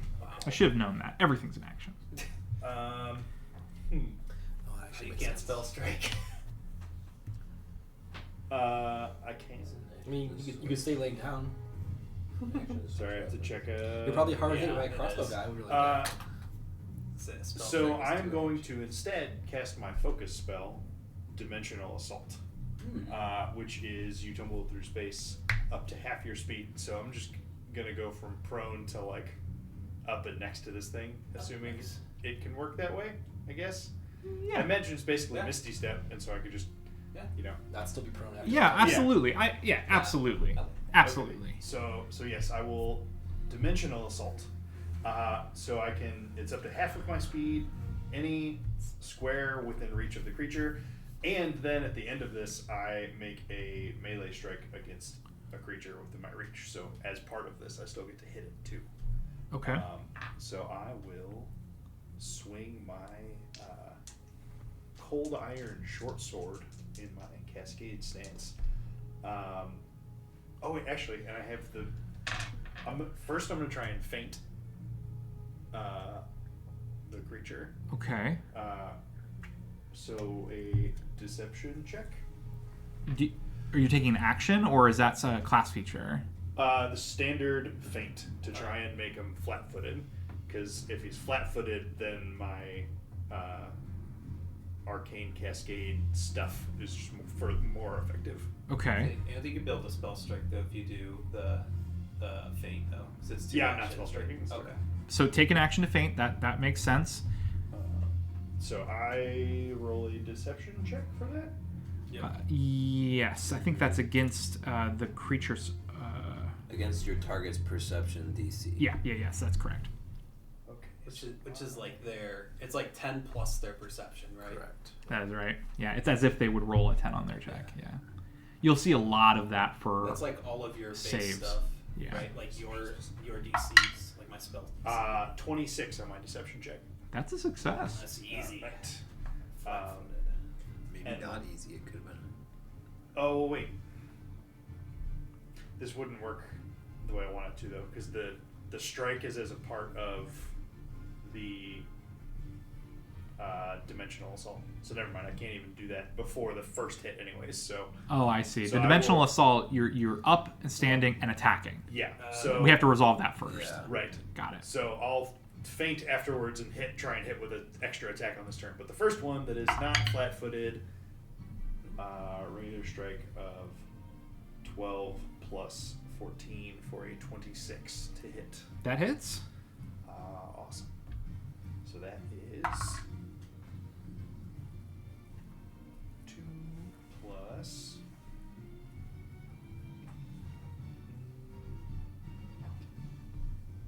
This is the one downside of being a Dex character in the system. Plus So that is only going to be 3 damage. Do you add fire damage to that? That was the extra 1. That's Oh, the okay, only got other it, flat yeah. modifier I get right now. Okay. Yeah. Then I will feint after that first hit. If Which that's you're okay. successful in. Alright, and I will make an additional strike with the short sword. That is 26 minus 5 is 21. That hits. Excellent. And so that's going to be 3 plus 3. So when they're flat-footed, the modifier that I get from being in the stance increases. So it's 3 plus 3. So another 6 points of fire damage from Got that it. second hit. Well, I in my head, you're like teleporting from a prone position to like above this creature, and you fall with your sword and slash him twice. Cool. Yeah. And sword on fire too, which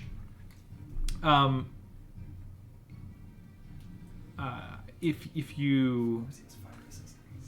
you are paying very close attention, you realize it doesn't seem to do anything to this Well, he creature. hadn't breathed fire. Right. In his defense. Why didn't you ask him who was coming? He wasn't even on the board. I Yeah. think when you did, you made that first attack.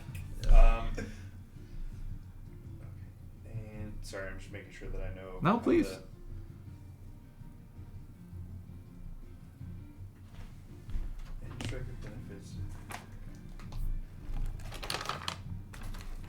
So I guess it technically comes as two. It seems like it comes as two different damage types. If that is relevant. What do you mean? So there's the flat extra modifier from Arcane Cascade, Yeah. which in this case is fire, but the initial slash I would assume is still Oh yeah. slash. Yeah. Okay. Well, what was the fire damage? I thought it was 3. Was it more than that? So it was. The first one was 1. 2 physical, 1 fire. The second one was 3 and 3. Oh, okay. Cool. Yep. Yeah, so it's not like it does nothing. It's just that extra fire damage just doesn't bite like you have become accustomed to it doing. Yeah.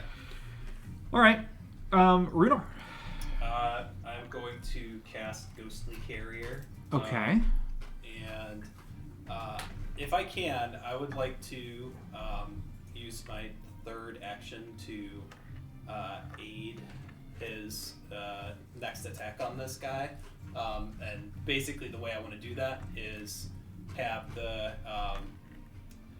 like little ghostly carrier like fly by the dog's face as he's The ghostly carrier? yeah. Yeah, what does it look like? Yeah, describe what it so- looks like. Yeah, so it's like in this case it's going to be different, I think, at different times, but it's like a, like barely visible, like gauntleted hand that, just, Bitch slaps the dog. yeah, exactly. So I don't know, Throws like, itself what kind of down. role you want for that, Well, since it's an aid. I mean, do you have a suggestion? I think with Yeah. aid, I almost always let folks suggest Yeah. something and see if because Yeah. I want you to succeed, in terms of your so, goals. So Well, I'm thinking it's really weird to have a ghost hand, and so I want to lean into that and use occultism. Like it's going to make like a very unsettling and the way maybe it's distracting is it's like unnatural movement too. Like normally, like it's like jerking from side to side as it passes. is occultism the basis for the spell that you've cast? Yes, Then I will allow that. Yep. it's my best skill. I'm just getting a stick. Here, boy. I have a +4 to 8 checks. It's a good thing because I rolled a 2, so it's 2 plus 14 is 16 plus 4 is 20. Still a success. Okay, so your next attack has a +1. Sick. Excellent. It's the end of my turn. Okay. Excellent. That will bring us to this poor injured number 1, who, despite his severe cuts from the glaive, will still try to land a hit on you. I respect it. Really fight to the end. This is wild. The bell curve of these D20 rolls is amazing. Like if these guys were bosses, it would be amazing. But where they're at, it just means that I'm not hitting anything. 20 to hit. Nope. 17 to hit. Nope. And 9 to hit. Nope. So he very clumsily just swings the sword over and over and over at you. Just not able to find any purchase at all. And you can see he's getting very angry. He's frustrated at this lack of what clearly he's used to being plenty in these combats. And that brings us to Rex. And so I imagine with these 3 swings, I would have, the way that it went was dodging them instead was because they were such like just obvious. It's like throwing haymakers on every single time. Yeah, he's telegraphing all day long. I nicked him in the bottom of his elbows every time he swung with the bottom of my glaive, just shortcut his swings. So just insulting him. Yeah, so they were all just short swings, and I was like, all right, I almost feel bad about this. You should. And I look, I look over my shoulder, exactly, to Redrick. Almost. And then just swing like a massive strike at this guy. 30. That critically hits. Alright. Poor guy. Honestly.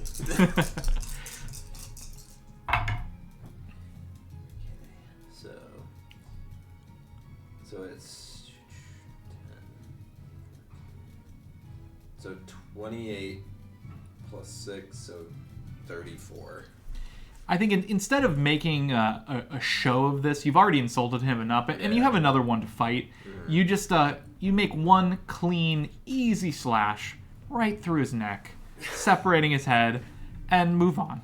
Yeah, I don't toy with my prey. I'm Well. here to get. Well, you know, I mean, I'll use my skills, but like, it's got to be done. It's got to be done. I'll swing at the other one. Ooh, this one's not gonna hit him. Because it's minus 5 second attack, right? Yes. So that 11. That does not hit, yeah.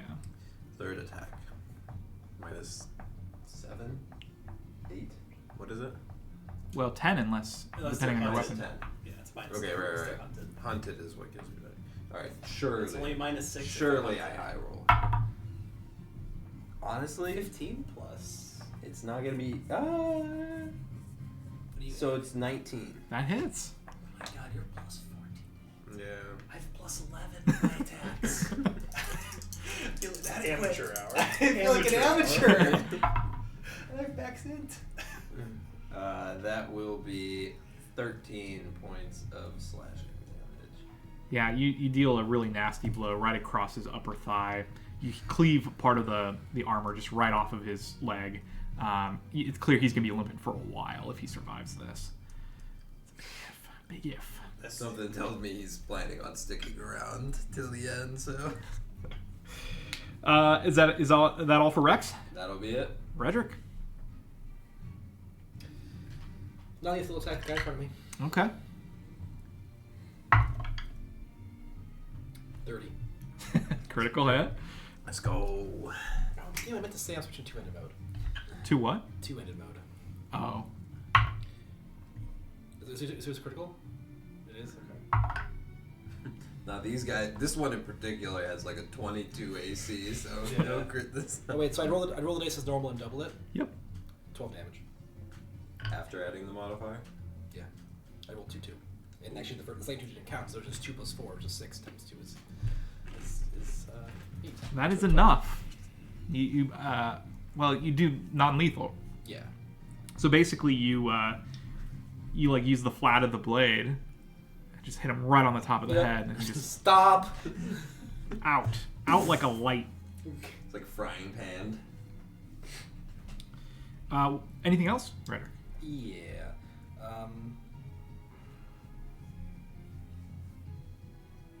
Would it require me an action to see if this guy's still breathing? This first guy that went down?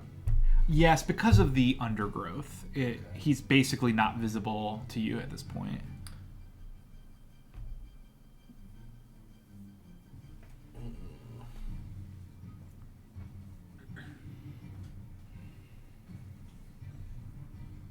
How does that work? That's okay. I'm.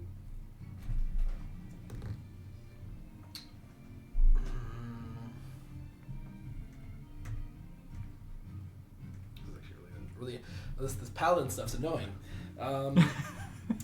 Is this all difficult terrain or just the green area? It's all all terrain. past. Yeah, it's very thick undergrowth here. Okay. I'm gonna move 1, 2, 3. So that's actually 6. That's as far as I can move apparently with one movement. Because he's got 35 feet movement. And then oh fuck. 1, 2, 3. That was there. If I do, what was it? I was there, right? Yeah. 1,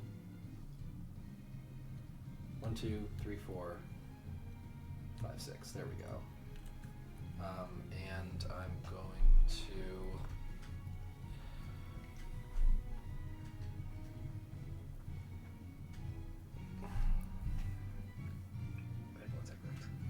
Does casting a spell give you -5 penalty if you've already attacked that turn? Only if it's a spell attack. Yeah, if it'll have the attack. If it's a saving throw, then it doesn't matter. It's not. It's a spell attack. And then I will. Oh, I'll throw a javelin at the dog thing, or trident, technically speaking. Okay. So plus 8, 26. That is. And that's gonna do another 2, 6 damage. And it'll raise my shield. That's my turn. The creature, when you injure it, it doesn't yowl like you'd expect from a dog, like an actual dog. You just hear like a what you might be a growl, but it sounds like gravel, sort of rubbing against itself. It's very strange. Okay. It turns to you and leaps up and tries to attack you. It approaches and tries to attack. Okay. This time with an actual bite. Okay. So on the subsequent attacks, so on the second attack, they add an extra +2. Yeah. That was okay. Not relevant for these guys, but something I need to remember. 23 to hit. Momentum. No? No. These guys cracked. You have 24 AC. 25. Is that with shield? My shield. Heavy plate and shield. Wow. And he tries again but misses. Okay. You sort of are able to... That would hit me without my shield, so I was actually close. Oh, good thing you didn't switch to your two-handed. Yeah, I guess. Yeah. Yeah, true. So he leaps up. You're able to sort of deflect the teeth. And you seem glad for it. Seeing them up close, they're quite large, those teeth. That brings us to the single remaining hobgoblin in this first band, who tries to attack you. Desperately swinging. Just completely desperate. 17, 6, and an 8. This is the only guy that hit me, by the way. He crit. Back-to-back crits, right? Open up the guy. He crit you, you crit him. Yeah. Doesn't matter what campaign it is, as long as he's getting crit in that first session. The sole remaining one in the second band tries to shoot arrows through the thicket at you on top of your ram.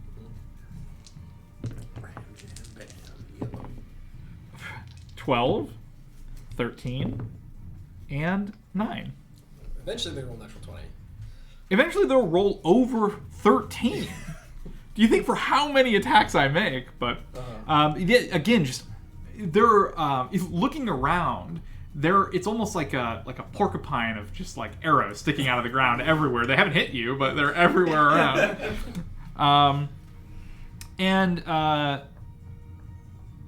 With the remaining bands gone, the crossbowman, he sort of takes a breath, focuses, and fires an arrow. First at, I think, continuing to shoot at Runar.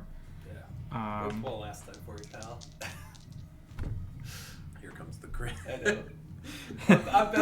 I'm bringing it into existence. Yeah, Natural 1. Hey! The crit failed. Deciding that there's something strange about you, he knocks another crossbow bolt and fires. He shifts slightly to the right and fires one at Davian. 22 to hit. Just hits. 9 piercing damage from that crossbow bolt. And that leaves us with Davian.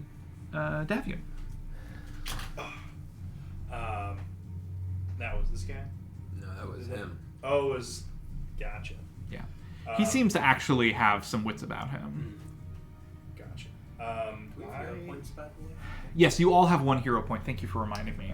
Remind me what those can be used for. I know they're relevant when you're dying. When you miss an attack or any roll, any d20 roll, you may re-roll it by spending a hero point. You may also, and this is very important, spend every remaining hero point you have to automatically stabilize when you are dying. Okay.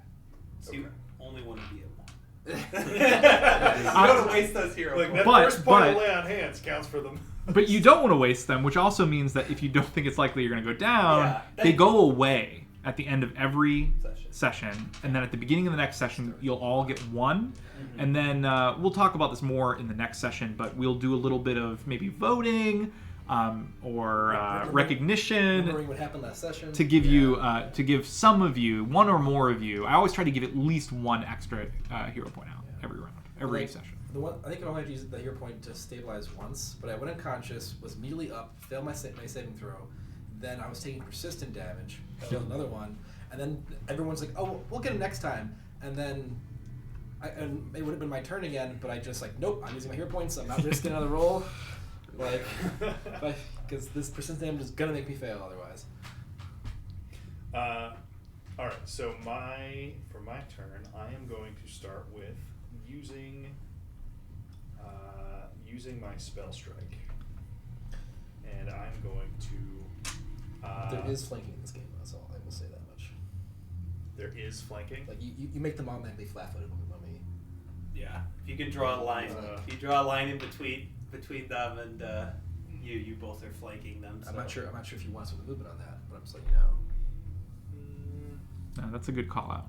It's a good call out. From 5th edition, you get used to not thinking about it. Yeah, I will use an action for the 5-foot move, and then I will spell strike with Gouging Claw into this flat-footed critter. Okay. With a +1 from Lance's aid. That's true. Yeah. So 15 plus 14 plus 1 is a 30 to hit. That is a critical hit. Is it exactly a critical hit? With flanking, it would not. If you weren't flanking, it would not have been. Wow. Sweet.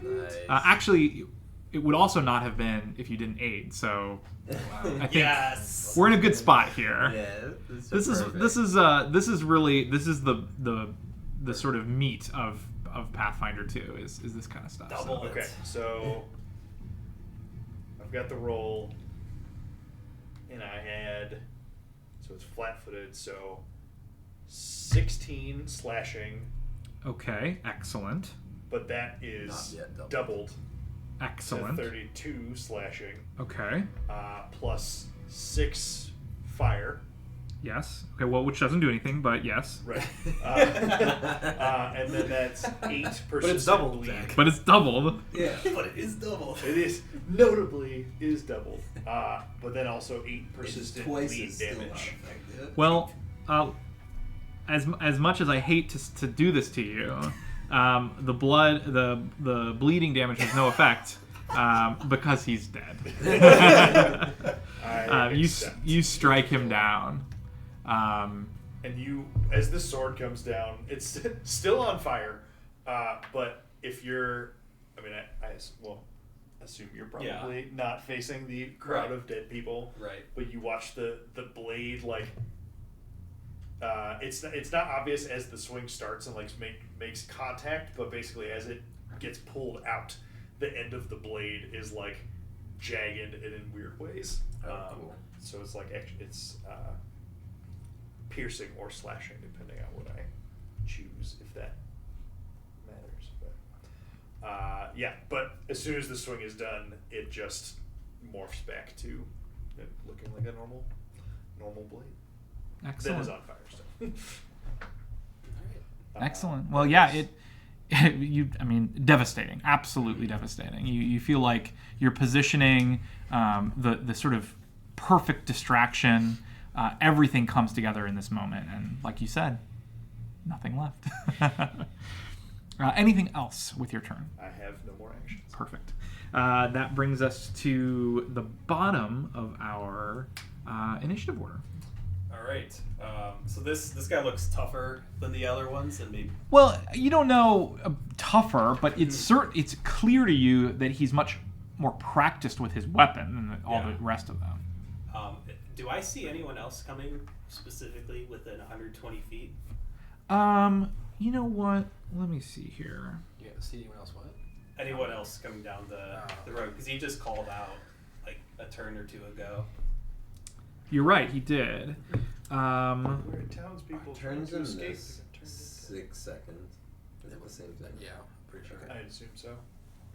You know what? Yeah, you do see something. You see another what looks like maybe a hobgoblin coming down on the other side of this copse of undergrowth. So if you put him maybe like right there on the path, he's on the path. Okay. But yeah, right there.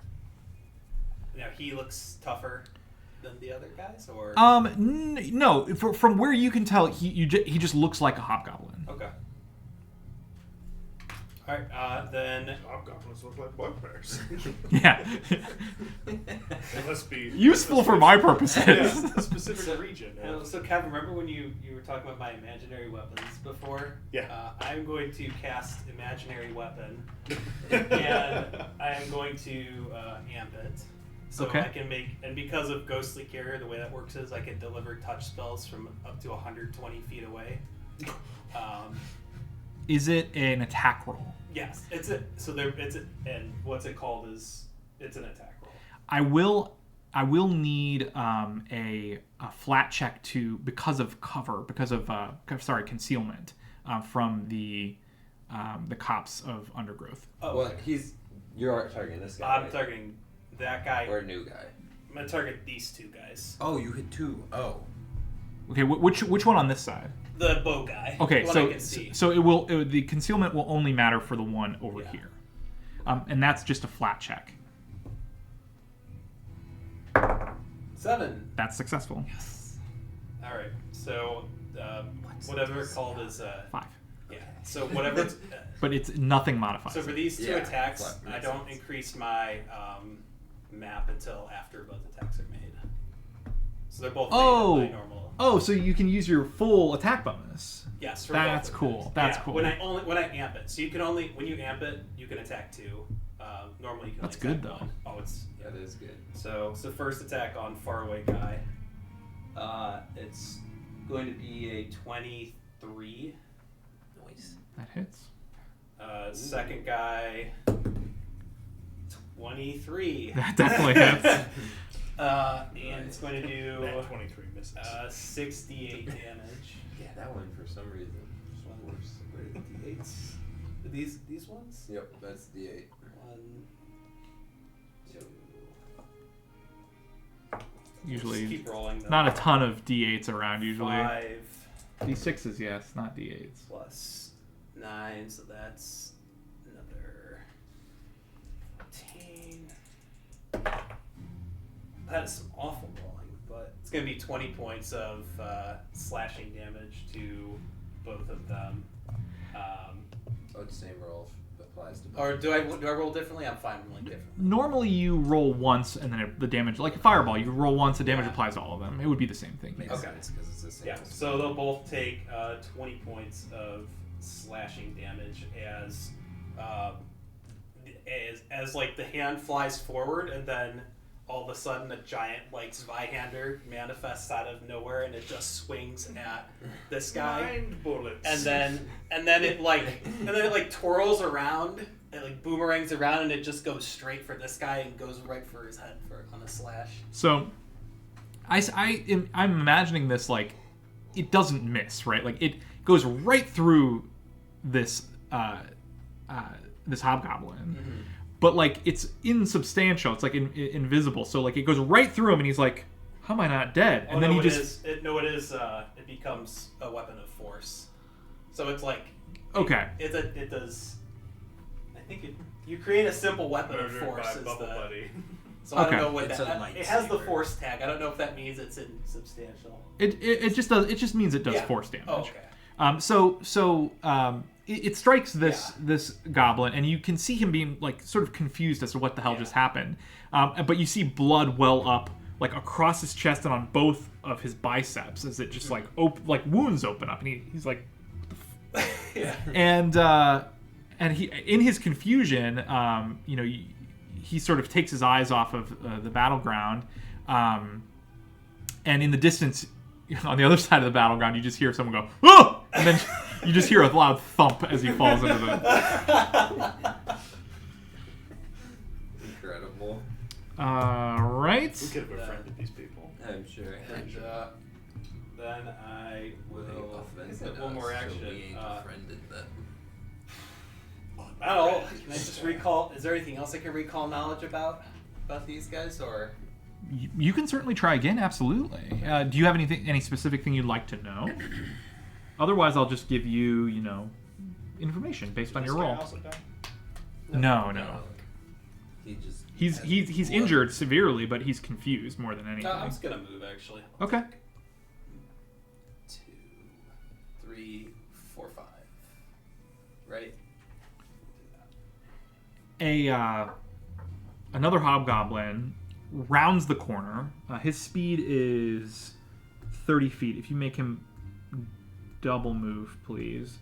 Rounds the corner at a run, sort of bellowing, and he's probably a good 8 inches taller than the rest of these hobgoblins.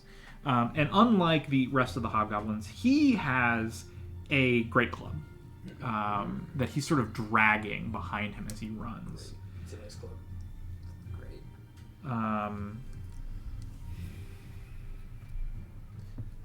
You know what? He's gonna close the gap. He'll triple move. They're great. Is that Zika here? What is this? What is it? Let's move him that way. This? Yeah. And he'll be done. Alright. That brings us to the top. So that is Rex. Brass balls on that guy. Oof. Oh, okay. Whew. That sure looked like a 1, but it's 4 plus 18. That hits. Beautiful. You get the sense that you just get past his dodge, like just catch him. Which is gonna be real. Oh man, that's not very good, but that is still 8 points of slashing damage. That's not bad at all. Sometimes even a shallow wound can, catch an artery, and you feel like you caught him just at the right place on his shoulder, underneath his arm, where it didn't look like it was too painful. Even he doesn't react, but a second ticks by, another second, and he goes pale, and he collapses.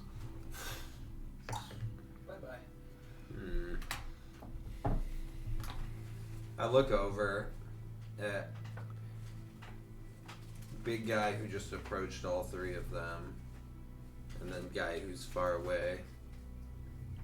And look, I'm like, you guys got that. And I will use an action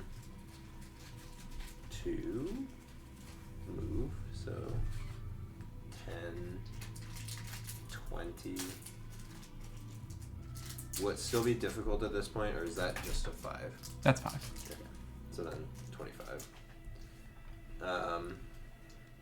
And then I'll use my last action to stare down this guy with the crossbow and hunt prey on him.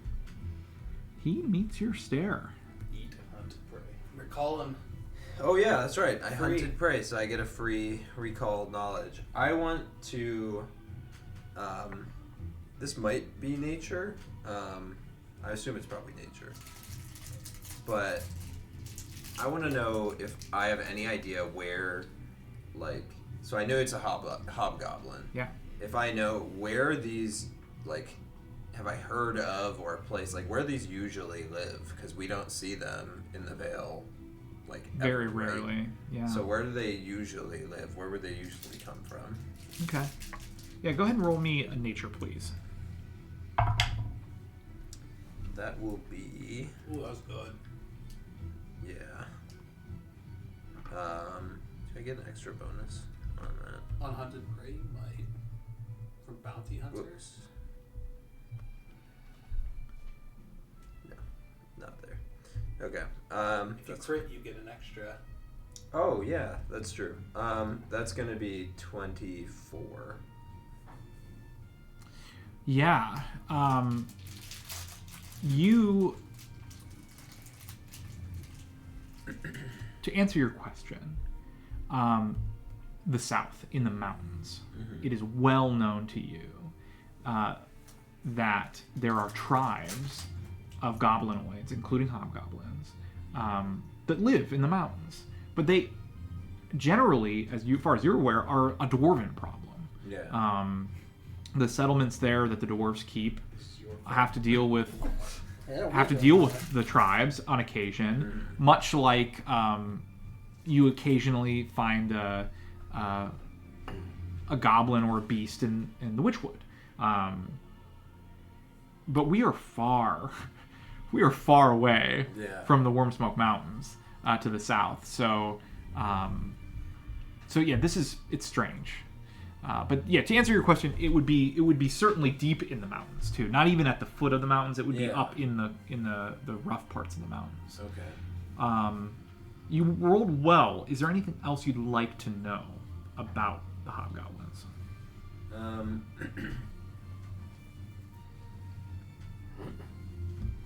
Yeah, do they typically... So I had not seen a creature like that dog that they brought with them. Do they typically tame, like, beasts that have, like, special... Yeah, like, spectacular abilities like fire breath? Now, that is an excellent question. And you know for sure you've never heard of a settlement of hobgoblins or a culture of hobgoblins rearing any pets of any kind. Okay. So very strange to you, very out of the ordinary. Okay.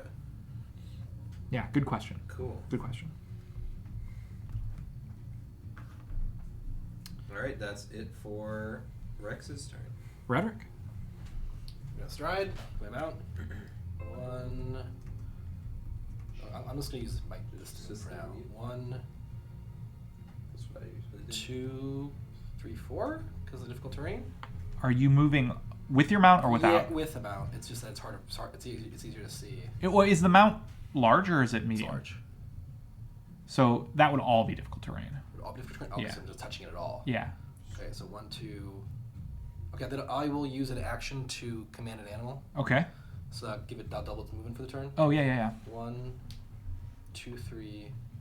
I'm sorry. 1, 2, 3, 4, 5, 6. And then is this 1? That'd be 7. Yeah, because it wouldn't be on difficult. I'm not moving into difficult terrain. I'm moving out of difficult terrain. Is that correct? That's fair. I'm gonna have to look into this later because you're moving through an enemy square. Yeah. But I think for now we'll allow that. Okay. So then I actually won't have to double my movement because its movement is 7 or 35. So I don't actually have to spend the action to do that. And then I will raise my shield and attack this thing in front of me with flanking. I don't think you're flanking though. Even though I'm technically in this square as well. I think you draw from the center of both. Oh, you do? I believe so. That's okay. Wait, so what does it have to be? The center of this square. And it must pass through two opposite sides of the target square. Yeah. In that case, Which 23 to hit. 23 to hit is definitely a hit. Here? Yes, it would be opposite. Because it passes through two sides, but they're adjacent sides. They're not opposite sides. Like 10 drawing damage. the line from Okay. into there. It needs to be like opposing That's- sides of the square that he's in. Okay. And that's my turn. Okay. This hobgoblin with the crossbow, he sees you, lock eyes, and he shifts his weight, and he aims that crossbow right Let's at you. go.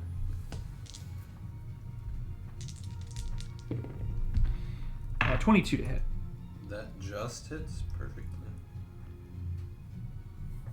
Okay. I wrote Hobgoblins instead of Hobgoblins. Hobgoblins. You can see he takes an extra breath as he aims at you. Famous comedian Bob Hobgoblin. And it strikes true with 11 damage. He reloads. True strike. No. He reloads and he fires again. I didn't do that. This time for 21 to hit. That will not hit. But that one just misses. So it just flies over your shoulder. And he grits his teeth. It's clear he thought that was going to be a good.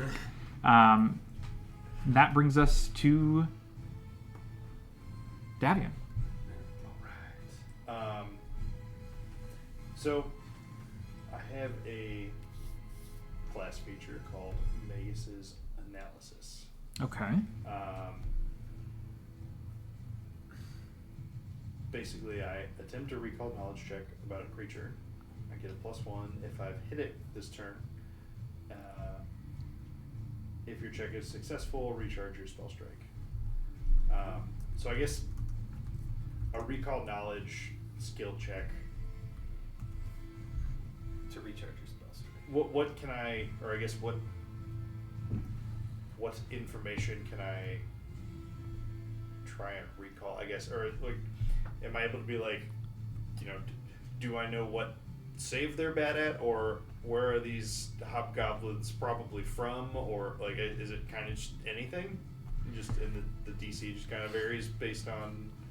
Well, the DC is always the same, but in terms of what you can ask about, it's literally anything. You can ask about specifically what kind of attacks they have. You can ask about their strengths and weaknesses, their saves. You can ask about, like maybe specifics about whether they can attack of opportunity. Like you name it.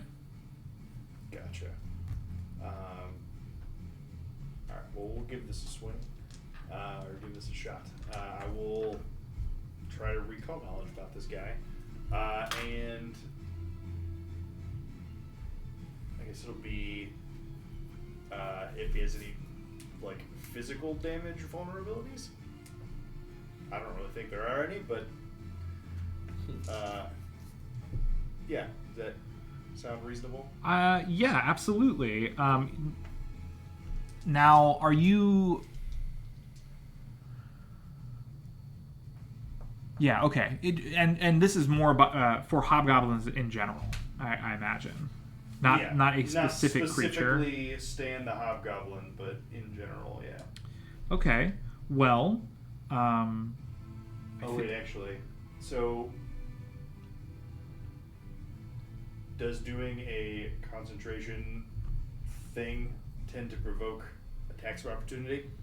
I think it's manipulates. Manipulate would. Just Okay. Which any spell that has that one only has a lot of concentrate spells do. and secret check. Okay. So are you going to do your recall knowledge?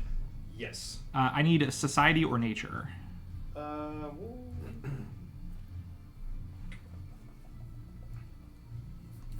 We'll go society. I rolled a 5 plus 8 is 13 for society. You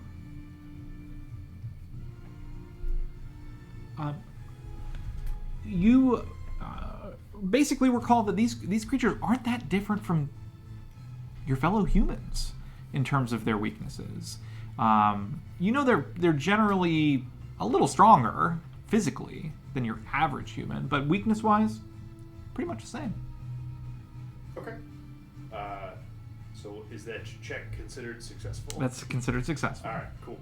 So spell strike is back online. So we're gonna hit him up with a little preview of the remix, and I'm gonna spell strike with the ignition cantrip. Yeah. I just realized that the last time when I did gouging claw, I didn't actually roll. I didn't even include the d6 for the regular weapon damage. I just rolled 4d6 for the spell. Man, don't forget the weapon. Alright. So That's definitely gonna hit. If that 26 to hit. Hits. It is 3 physical. Okay. Slashing, and then it's gonna be 4d6 plus 3 fire. 17 fire. Not bad. He does not like that fire damage. You can see a huge swath of its fur on its chest is just burnt away, and you just see like the pink sort of skin underneath. Give him 2 HP back. Okay. He's not flat-footed, so I get +1 fire, not +3. Got it. Awesome. So after that big plume of flame, Runar, it's your turn. Where would I? First question: does it seem like anyone else is coming? You don't see anything else. You don't see anyone else, Okay. or hear anyone else coming. Okay. All right. Then we're going to start my turn using Unleash Psyche, and like as I do that, the like light starts bending around me. It looks like the northern lights that's sort of flying around. I start like hovering a few inches off of the ground. Okay. And it says you have to have like a very obvious manifestation when you unleash your psyche, and then you notice like you notice like the purple rings in the eyes just start glowing and expanding, so they take up a lot more of the eyes. And where can I go to flank this guy? On the other side of Davion. Or there. Okay. If I, because I'm going to do I'm going to do another amped imaginary weapon strike. Okay. So if I do that, I'm flanking this guy, not flanking this guy, right? That's the way this would work. The first, because I'm using the ghost hand. And the ghost hand is attacking. It's gonna start. It's gonna start right next to me. Oh, that's interesting. You know what I mean? It's like, because the way flanking works is you personally have to be within the 5-foot flanking. Yeah. I mean, I guess what I could do is I like make the first attack and the ghost hand makes the second one. I don't know if you're okay with that. Yeah, no, I think it makes sense. It's an incorporeal weapon. It's a force weapon. Well, but can you flank on a ranged attack though? It's a melee spell attack, but it's delivered by. Well, then yeah, I think the subtlety of who delivers it doesn't matter. Okay, then. cool. I think it's up to you. Okay, so what I'm gonna do is it's gonna be like baton pass. Yeah. So I'm gonna take the first swing at this guy. So I'm gonna step, sort of like hovering the way as I go there. Okay. And He does not attack you. Nice. And I'm going to make my first attack on him, flanking him. Nice. 19. So that's 19 plus 11 is 30. That crits. Oh my god, it's gonna be so much damage. And then the second one. Ooh, that's an 11. Cut the tape after the first Cut one. the tape. Yeah, That one doesn't. 13 to hit. That's not gonna hit. Gonna break. That one doesn't hit. So he's going to take 68 plus 6 damage doubled. Nice. That's 74. Hopefully. So here's my. It's the worst joke that continues and never stops. Those are 68 plus 6 damage. That's 74. This is. It's a T, not a T. So that's 12 for the first two, plus another 22, and then 22. So that's 29 plus 6 from Unleashed Psyche, so 35 doubled, so 70 points of slashing damage. Okay. And He is still up. wow, I'm glad that I amped that. He does not look great. Holy smokes, that guy. But yeah, you just see like instead of the hand doing it, just out of nowhere he starts swinging, and a sword, like I said, it's like a Zweihander just manifests in his hand, just delivers like a devastating, like a Dark Souls bonk, like the Zweihander, like where you do the overhead slam. I'm imagining like literally a cloud Yeah. of blood just like just erupting in the air out of this, like a fountain. Yeah. And he like gets staggered, like it's like I said, it's literally like the Dark Souls Zweihander overhand swing where they just get, and so that will be the end of my turn, and the storm still swirls around me. I got another turn of it. Well, he barely is going to get a chance to even act here, but he will take his turn. And guess who he's going to try to hit with that great club? I'm gonna use my reaction finally. Okay, make Ram. The ram. He's gonna hit the ram. All right. So I mean, he gets to choose. I mean, he sees visions of him laying down his weapons and us having a like a conversation of why the fuck they're attacking people on the road. Okay. And so with that, he can either choose to do that, metaphorically, by not attacking us, or he can continue with the attack and take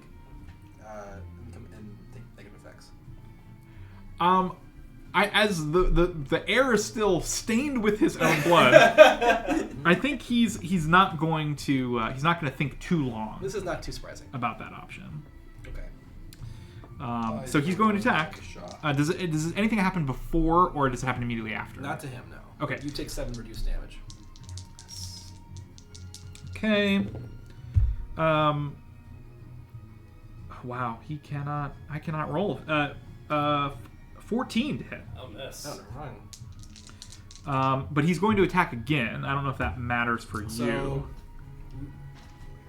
I'm done. I can't do anything else. But he is now, after that first attack, he's enfeebled too. That's minus. Okay. That's like -2 to hit. Minus 2 to hit and damage. Jeez. That is so brutal. Okay. Wow. Yeah, he swings this huge great club. Yeah. And he looks like he's swinging a toy. Yeah. In terms of like his ease How of easy swinging it is. it. But it also looks like a toy in that he's not getting anywhere near you. Yeah. It's almost laughable if there wasn't so much blood everywhere. So with that, we come back to Rex. So staring down this guy after he put a bolt in my shoulder. Yeah. I like weigh my glaive and like just stick it in the ground and use an action to pull out the composite bow, composite longbow, and I hope he's 30 feet away. Surely, yes. He's more than that. So Great. You're good.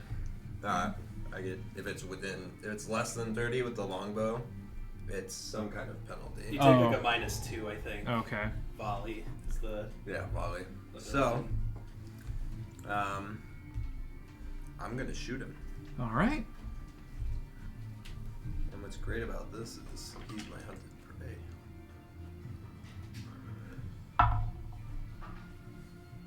That will be a 25 That hits. on the first shot. It's only 1 plus 2, 9 points of damage. Okay. And I'll shoot him again. And since I have flurry when I'm attacking a target who is my hunted prey, instead of taking a -5, I take it. It's -3. It's if -3 not instead agile. of it's -3 instead of the -5. If it's There's agile, no it's way, only -2. there's no way the longbow is agile. No, I doubt it. Yeah. No, I don't think so. Okay, so it's a -3 instead of a -5 on my second attack. Okay. Nice.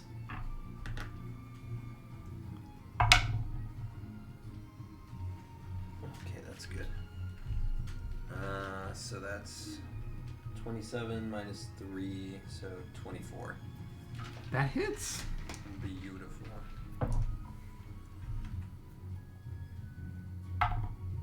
Ugh. Less beautiful. 3 points of piercing damage. Yeah. Okay. All right. But that's still 2 arrows Yep. that strike this creature. And his glare only deepens. He is with that. He's starting. You see his breath come a little heavier. You can see his chest heaving in a way it wasn't a moment ago.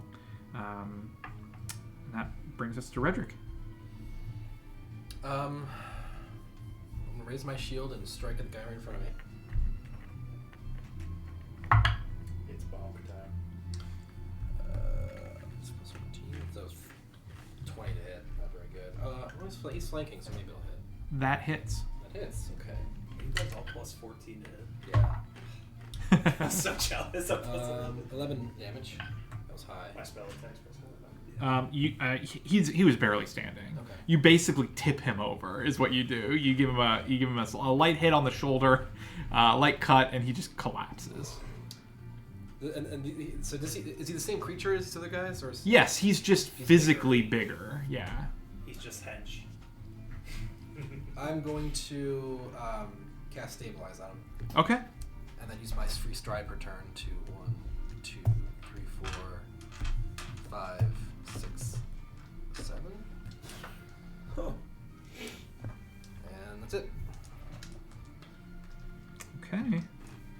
Well, that archer is a little concerned. Yeah. He's gonna step back 5 feet. I couldn't stabilize him. Because it's 2 actions, I just wanted to raise my shield. Well, he's dead. That's fine. Anyway. Well, there's that means there's it's still- one does that anybody isn't speak dead now? over there. Yeah, no. Well, which one isn't dead? Well, You did 9 lethal damage to one in the woods. true, Yeah. true. But okay, but that means I still have extra action. I could attack this guy with -5. Yeah, if you want. Real quick. Kill him. Good. 29 -5 is 24 to hit. That hits. 9 damage. Okay. Well, he's definitely gonna take a step back and shoot at you. Okay. Would he step into the brush or would he step? He's gonna stay in the road. He wants. It's clear he's worried about his footing. You can tell he's trying to keep his footing when he attacks. I can't do that, dude.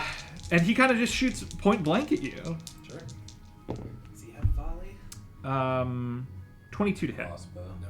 I don't know if a crossbow does. This is unfortunately has become a bad testing encounter for me. because of your own rolls. Yeah. Yeah. He will try to shoot Well, you you one hit us more a lot time. the first round. It was just after that that been a little cold since. How is 25 to hit? That matches. Okay, so he does manage to hit you for a grand 3 damage. Which I use my reaction to complete negate. Yeah. Wait, what is the shield block Raise my reaction? shield. Just Yeah.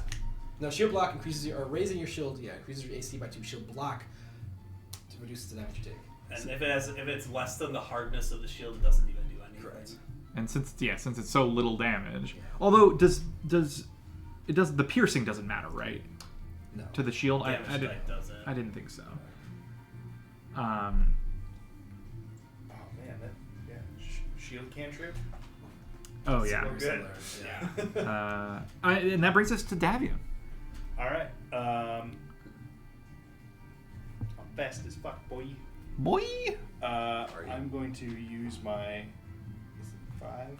He has his Okay. cool little spell. 15, 20, 25, 30, 35, 40.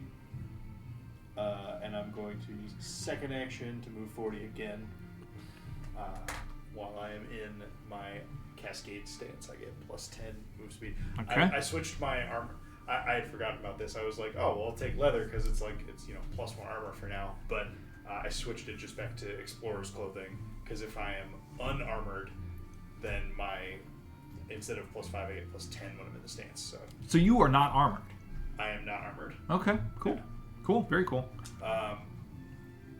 Yeah, so I will just sprint up to this poor fellow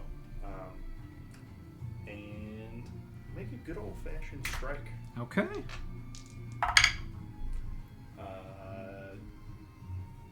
29 to hit. That definitely hits. A measly, paltry 5 points of damage. Okay. Physical, 3 points of damage. He's not flat-footed. You see his legs shake, like his knees shake, with that hit. And that brings us to Runar. Yeah. Going to not amp this time, just a regular imaginary weapon attack, and this time just see a great hammer appear. Oh, okay. Because I can do bludgeoning or slashing, so I'm gonna do bludgeoning this time. Got if it. If I hit. That's 15. 15 is not enough. All right. And yeah, that'll just move a little closer. 5. Now on my turn. And Okay. No longer unleash Psyche. Okay. Rex. I'm gonna shoot. Question is, does he have cover? He does. He'll have soft cover. It's alright, if I net one, I'll hit Red Rick. I'm shoot. I don't usually do that with Right. with soft cover. I know in 5th edition that is popular, but I don't usually do that. We've never done that at the table either. It's not a rule, is it? It would be I like don't a think house so. rule. It would be house rule for sure. I don't love punishing natural ones, Yeah. No. especially because It in feels bad enough already. Pathfinder there are a ton of critical failure things that happen. So Yeah. 25. that hits. Swell. Rude. 3 points of damage. Oh my gosh. Another 1. It tipped. It was 7. It was like, no. Well, I'll shoot again. okay.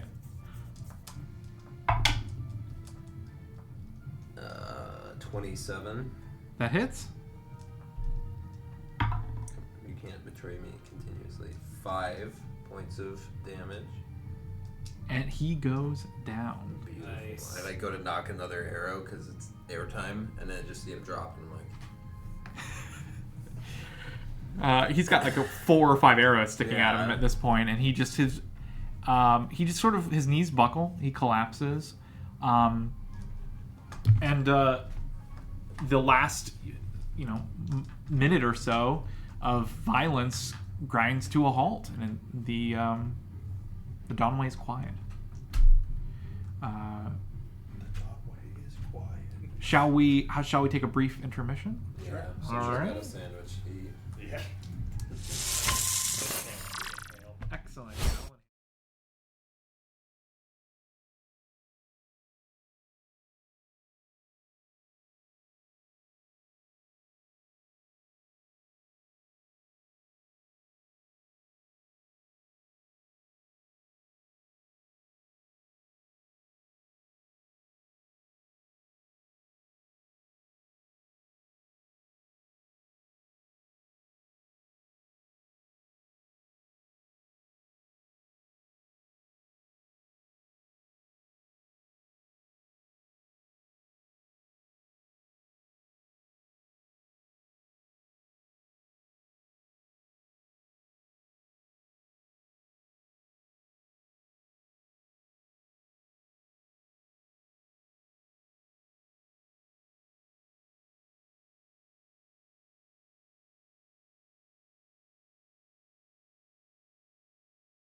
So, That's cool. you all, you stand on a quiet, now battlefield.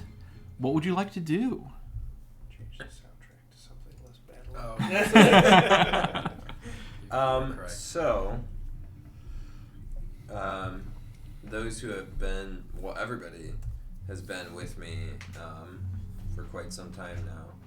So, I would like to. I have an ability called Thorough Search.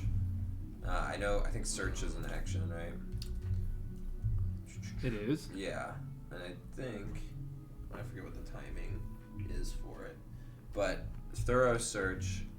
I take my time searching because I would like to just search across all of these hobgoblins. I want to find like anything that gleans like information as to why they're here. There's probably not much valuable. I mean, I'll look, but based on their gear that they fought with, I'm not optimistic of anything insane. Yeah. But when searching, I can take twice as long to search. It means you search up to 1/4 of your speed to a maximum of 150 feet per minute to check everything. And if I do, I gain +2 circumstance bonus to perception checks to seek. So I will search. Seek being finding invisible creatures, but I'm not looking for invisible. But in this creatures. case, that yeah. would be insane if I was like, "Where's the invisible guy?" Not what Rex would do. You did just see me summon ghost hands. Nah, but so I'm not seeing. It's my strong. Rex immediately starts examining bodies. Yeah, I would like to. Aid him. Okay, yeah. In doing that. I don't know. I can go into more detail. Or In this case, get to say normal. I think the thing that would make the most sense is just a perception check, and we'll see if you help him or not. Okay. So that's gonna be 9 + 9 + 4, so that's 23. That's very good. Yeah. No, it's 22. Sorry. Definitely successful. And you help. Together, you begin examining all of these bodies. A few things become immediately clear to the both of you. They're all equipped identically, as if a smith had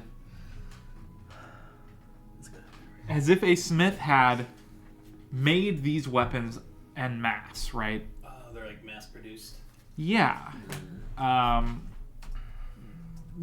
Not common for what you might come to expect from a band of hobgoblins that, they take items from the foes that they fell, they reuse old items, they patch together old broken weapons, these are not like that.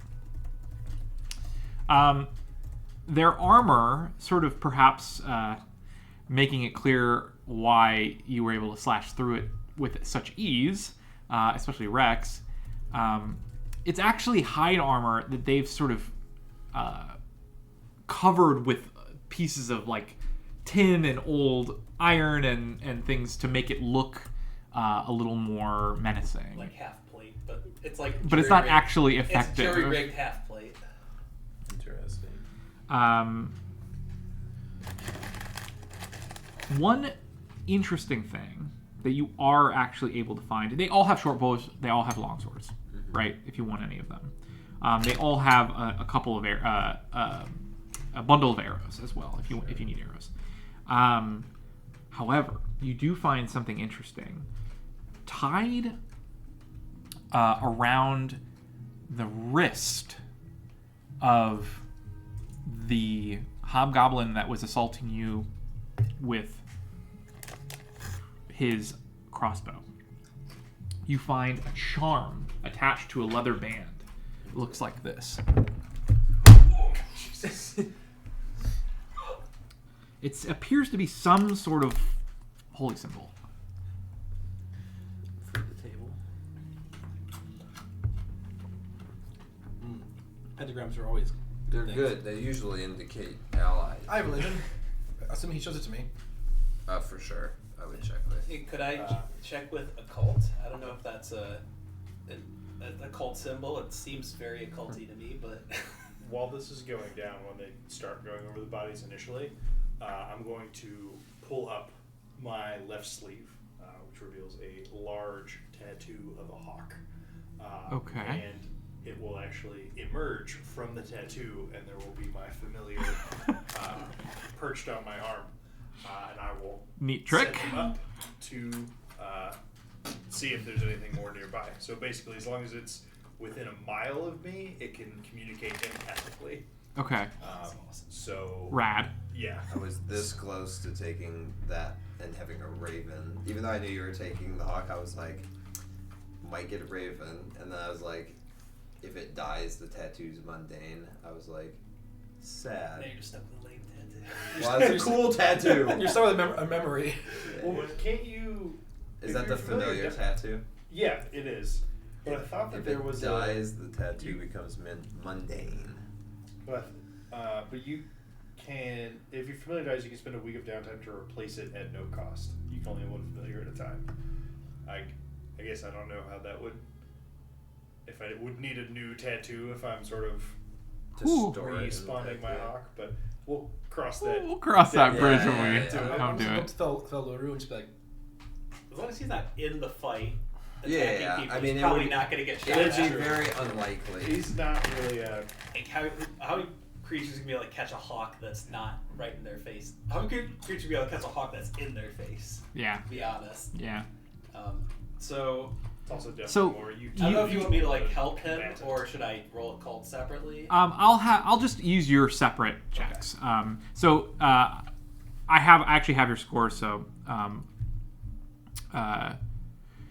Redrick, you immediately identify this, and you have a pretty good history of this as well.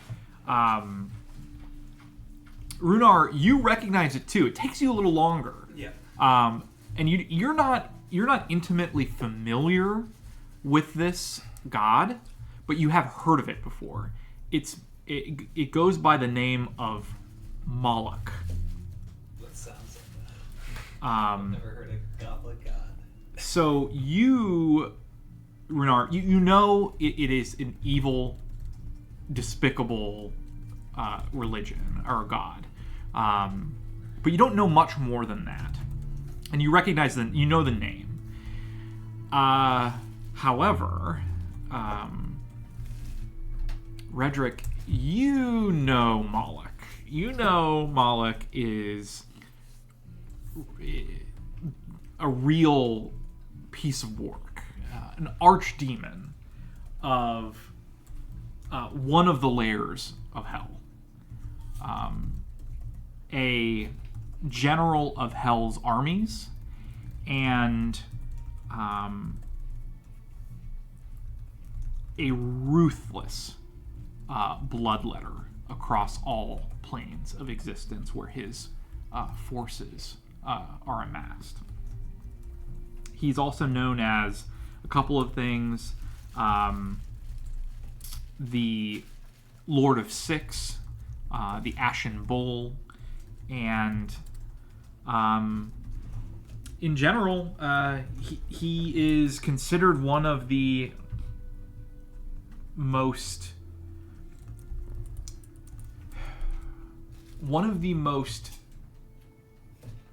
happy to listen of all of the archdevils,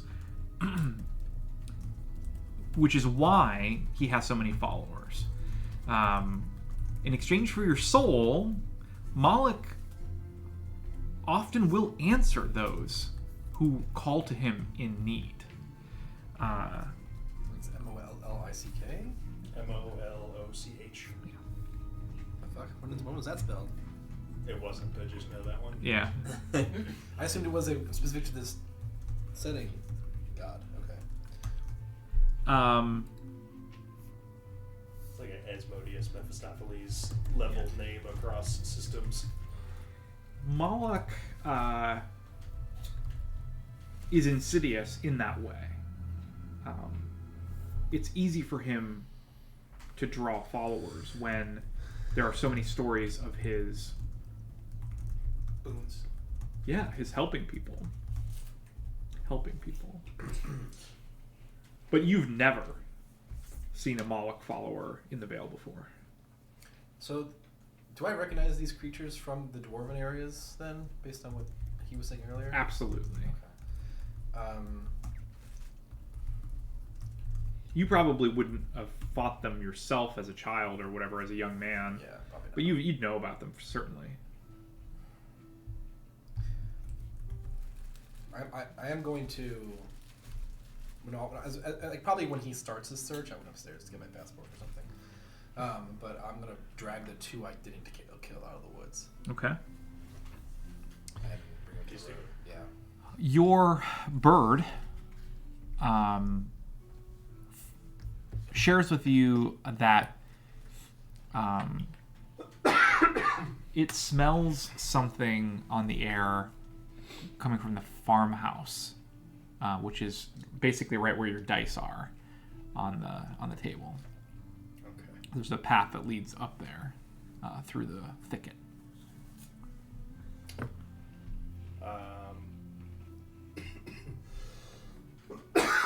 I'm gonna investigate. Split the party, split the party.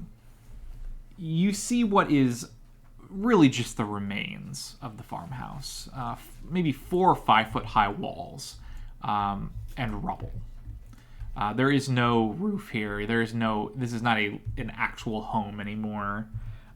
Just foundations. However, as soon as you walk on the premises of these walls, you are greeted by a stench and a pretty ghastly sight.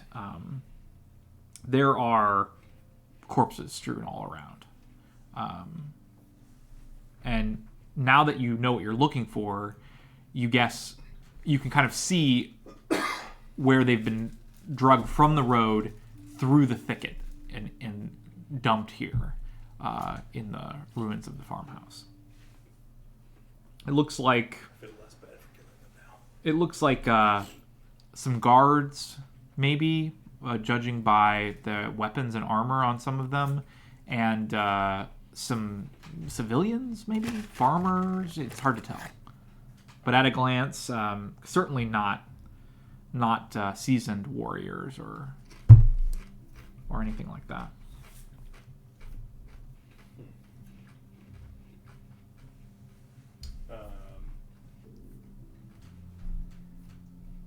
Any I don't know. Is there? I guess do our roll investigate, or is there anything else? I don't know. Poking through the rubble and the remains more thoroughly. Yeah, if you're going to spend some time looking, you do find a couple of interesting things.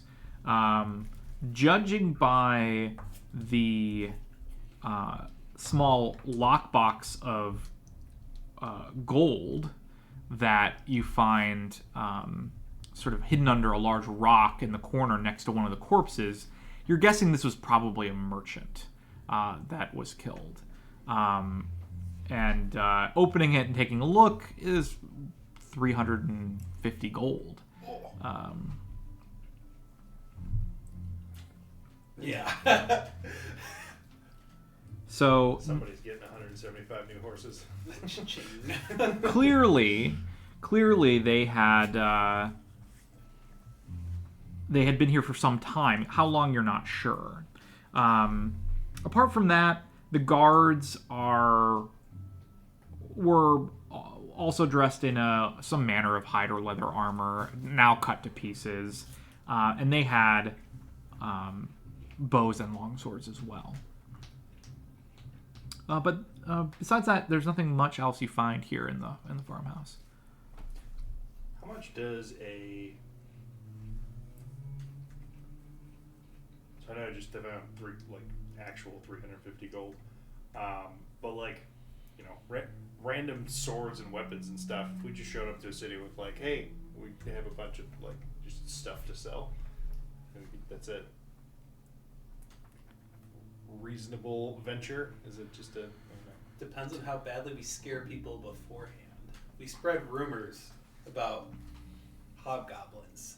It's just simple supply and demand. You suspect that out here, there's probably not going to be much market for it. People don't. There isn't an active army, that needs weapons. There aren't a lot of soldiers in the area. The Vale's a pretty peaceful place. That it's not something that there'd be a market for. In Brindle, perhaps, yeah, you could find buyers for pretty much anything. Especially decent weapons, long swords and the like. Okay. Then I will gather up that chest of gold and grab what swords and bows look, worth their literal weight, and head back to the rest of these peeps. Oh, shoot. You know what? That gold has got to be way off. It's actually really 1,000 excited to it's buy a actually staff of spell striking. It's actually 1,000 gold. Yeah, because... Hold on. We'll come back to that at the end of the session, but I suspect that is the 3rd edition amount of gold, and not the 2nd edition, or the Pathfinder 2 amount of gold. But you find gold. I'll let you know how much it is. But so you successfully drag a couple of these hobgoblins. I think 2 of them are unconscious. Out of the underbrush and onto the road. What do you do? Well, once everyone is a bit calmed down, so do any of you speak the languages these guys are talking? Oh, wonderful. Anyone else?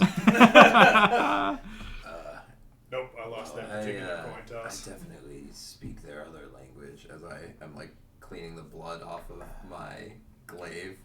Yes, you speak the universal language. Congratulations, it's not special. I look at your hammer. Really? What you do? What hammer? Or your axe that definitely has blood on it. Yeah, from the really big one. It's the only language that matters. No, this is non-lethal blood. I see.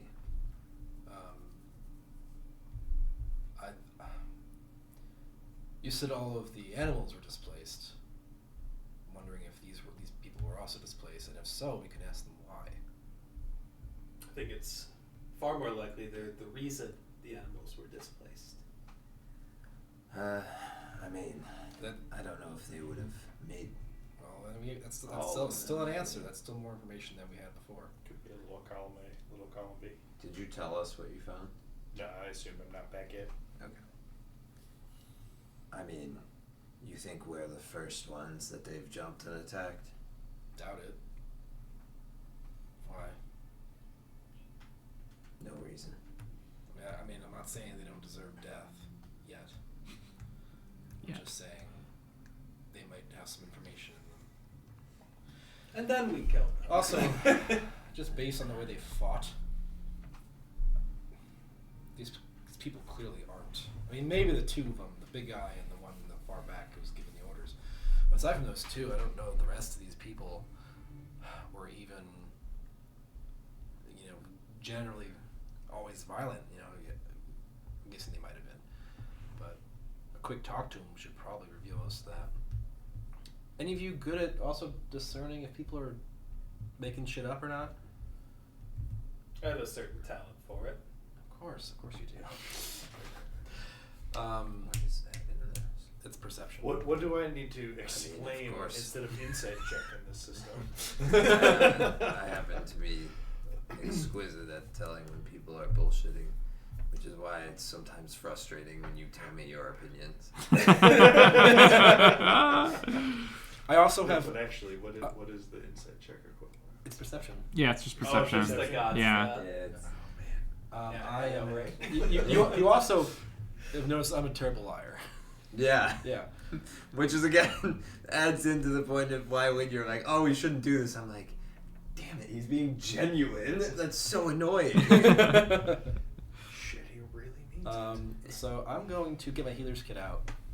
Okay. Likewise. And first I'm going to take out a pair of manacles that I brought, and I'm going to attach the leg of one to the leg of the other.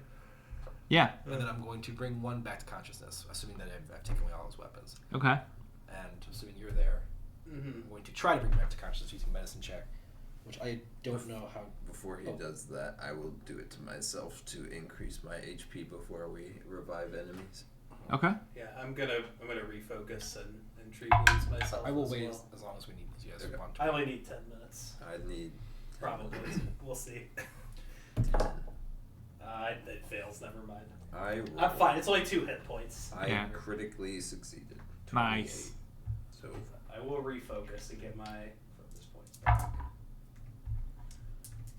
If you're gonna refocus before we do this, I'm also gonna refocus. Get a focus point back.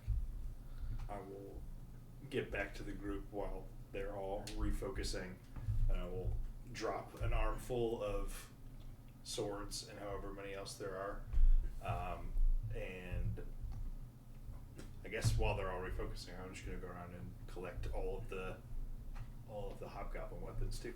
Okay. So as you come back, I'm going to ask you and echo his words. So Davian, was this the first time that these hobgoblins were violent? It's a really good question. Well, I'm referring to the corpses. Oh, okay. I don't. Yeah. Yeah. I which mean, is I fine if you want to assume hold there that are. Yeah, information you can to hold it. yourself, You can hold it. but also... All I found was these swords, no corpses, and no chest of gold. That's oddly specific. Distinctly I would not like a to chest of perceive some amount of his lies. Yeah, no. So I'll dump it all on the ground. I'll set the chest down. Which would be like the farmhouse around the bend is burnt out, and all that was over there is the remains of a merchant and perhaps some of his guards, How many? possibly the people who lived at the house. Tough to say exactly, but more than a couple.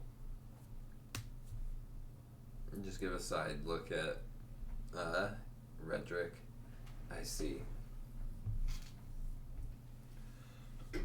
Sorry, these were just misunderstood. I didn't say that. So does even the Great Club look mass produced, have that?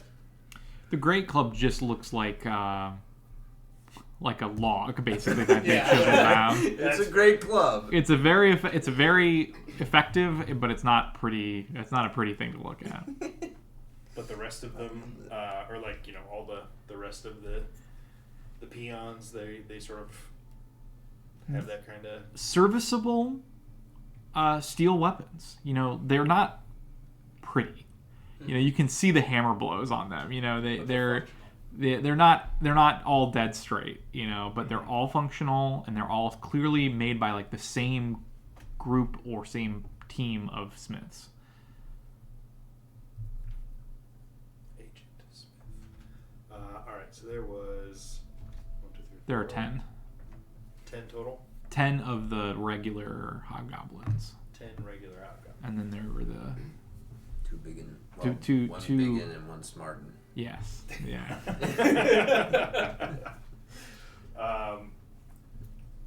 What was brutally cutting and the other one's cunningly brutal.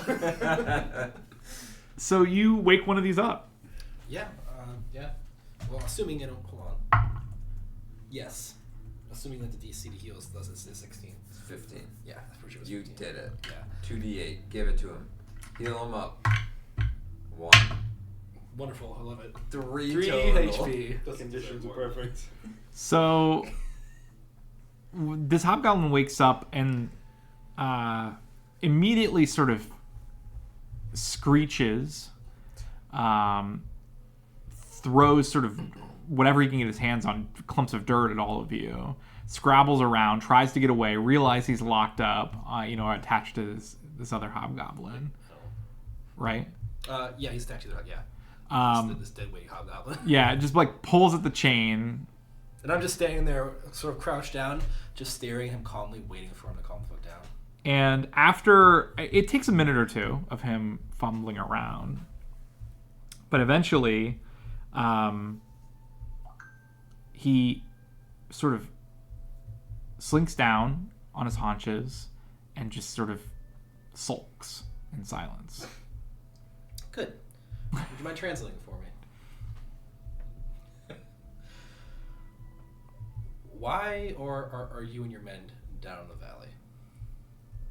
And I'll repeat that, and if he doesn't respond right away, I'm gonna give him a nice kick. He doesn't respond. All right. And he like hisses at you almost like if you can imagine what a lion would sound like hissing, that's what it kind of sounds like. He clearly very angry. Are these guys smaller than orcs? How big is an orc? They're 7 feet tall or bigger, I would say. They're a little smaller than that, yeah. Okay. They're a little more broad than they are really tall, if that makes sense. They have even their heads are flat faced and wide. And I'll tell him, little orc, you can tell me what master you serve, or we can make this a very short conversation. I'm just gonna spawn an imaginary weapon into my hand out of midair. Are you trying to intimidate? I'm good at intimidation, so. What did he say, that you're threatening him already? He didn't say anything. Oh, I mean, tell him that we're really trying to give him a reason to live, but, or we're trying to find a reason to let him live. But if he doesn't talk to us, that's not going to go anywhere. And I'm going to translate that as 5, 4. I'm just going to start counting down. I'm not even going to understand what he said. Well, he doesn't do anything. I mean, he will not. He does not respond to that at all. From a little ways away. It doesn't seem like you said what I said to him. Well, I'm leaning on my glaive a little ways away, and I'm just like, you want me to help? I'm pretty good at persuasion in these kind of situations.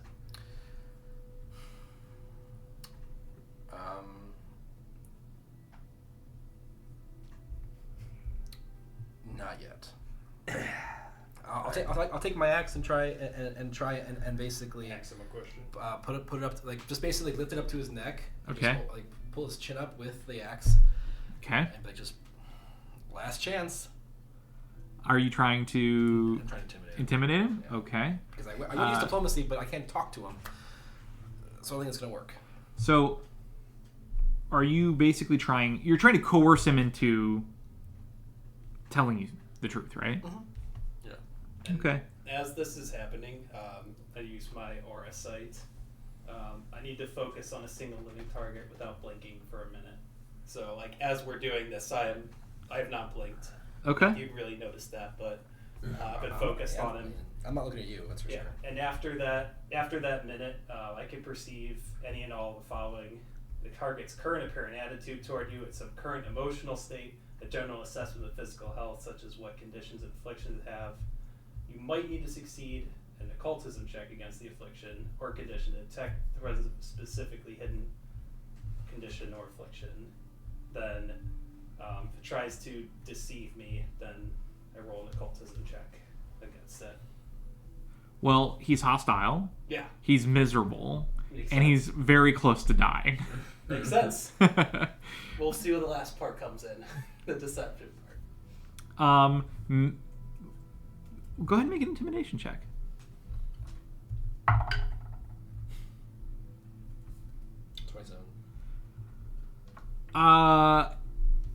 He takes a long look at that axe. A long look. And you see sort of him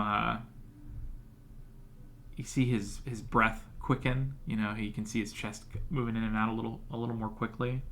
And after a while, he looks to you, and he spits at you, and he says, "What is it you want to know?" Well, I'll translate that to you. So I'm going to say, where did you get these weapons? Who's your leader? What diabolical master do you serve? And I'm just going to get more and more, with those three questions, closer and closer. Wave the imaginary weapon closer and closer at him. He responds, obviously all of this is in Goblin. Yeah. He responds, talk. Ask your question and I'll answer it. Stop saying so many words. Weapons. Where did you get them? The warband. They have a smith. Where's the warband? He sort of looks around. There. I don't know. How many do you number? He looks around. 12. Up until about 10 minutes ago. Then who sent you here? Karkalin. Who is Karkalin? Your leader? My lieutenant. He's going to tear you to pieces. I just gesture at the giant guy that we cut to ribbons. Say, hopefully he's a little tougher than this one. He smiles a big, bloody, missing tooth grin at you. Doesn't say anything. Where is your lieutenant? Right now, probably the forest. Waiting. What was your plan here? Harass. Collect resources. Scout. Fat lot of good that did. did you figure out why they're in the valley? Why they left the mountains? I will ask him that.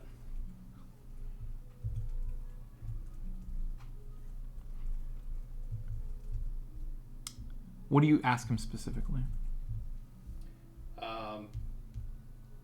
So I think they mentioned. Who are you? What are you scouting for? What are you preparing for? His grin returns. And he says, "The day of ruin."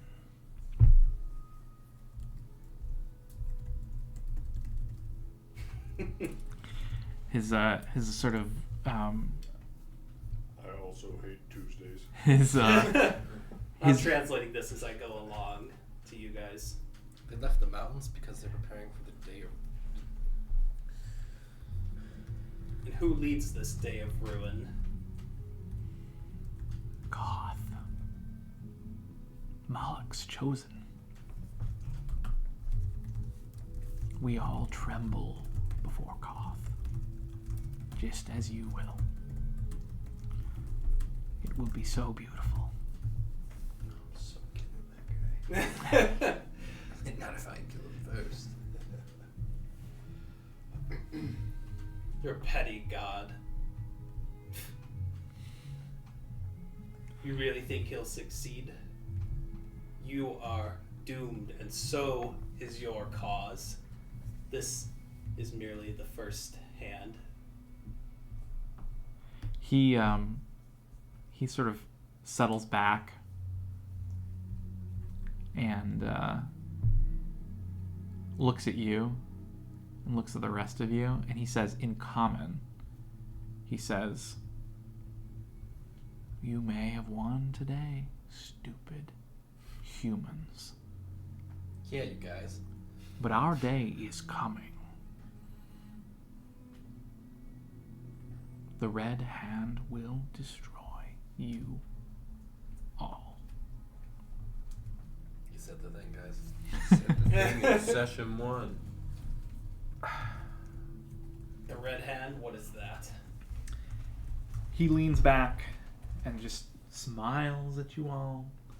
Does not say a word.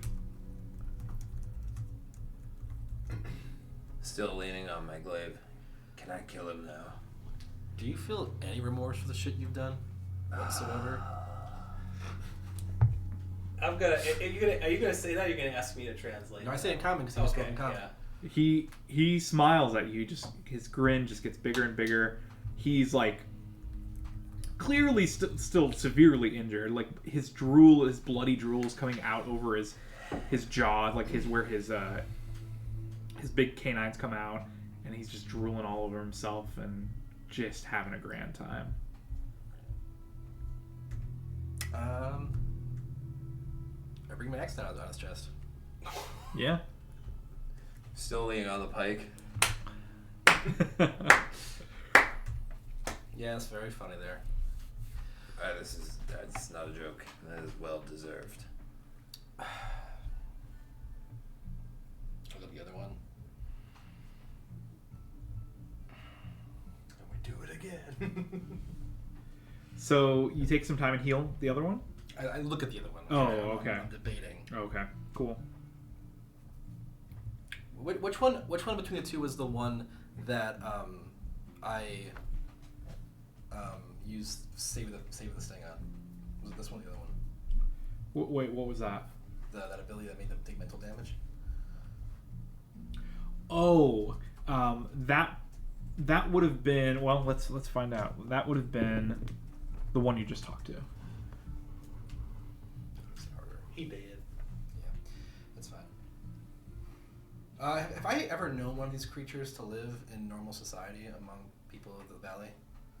Oh, like a half orc or an orc might? Yeah, basically. No. You don't know if it's possible, but you've never seen it. You've heard, you've seen that with goblins. Very rare, but it's you've seen it, but you've never seen it with a hobgoblin. Gotcha.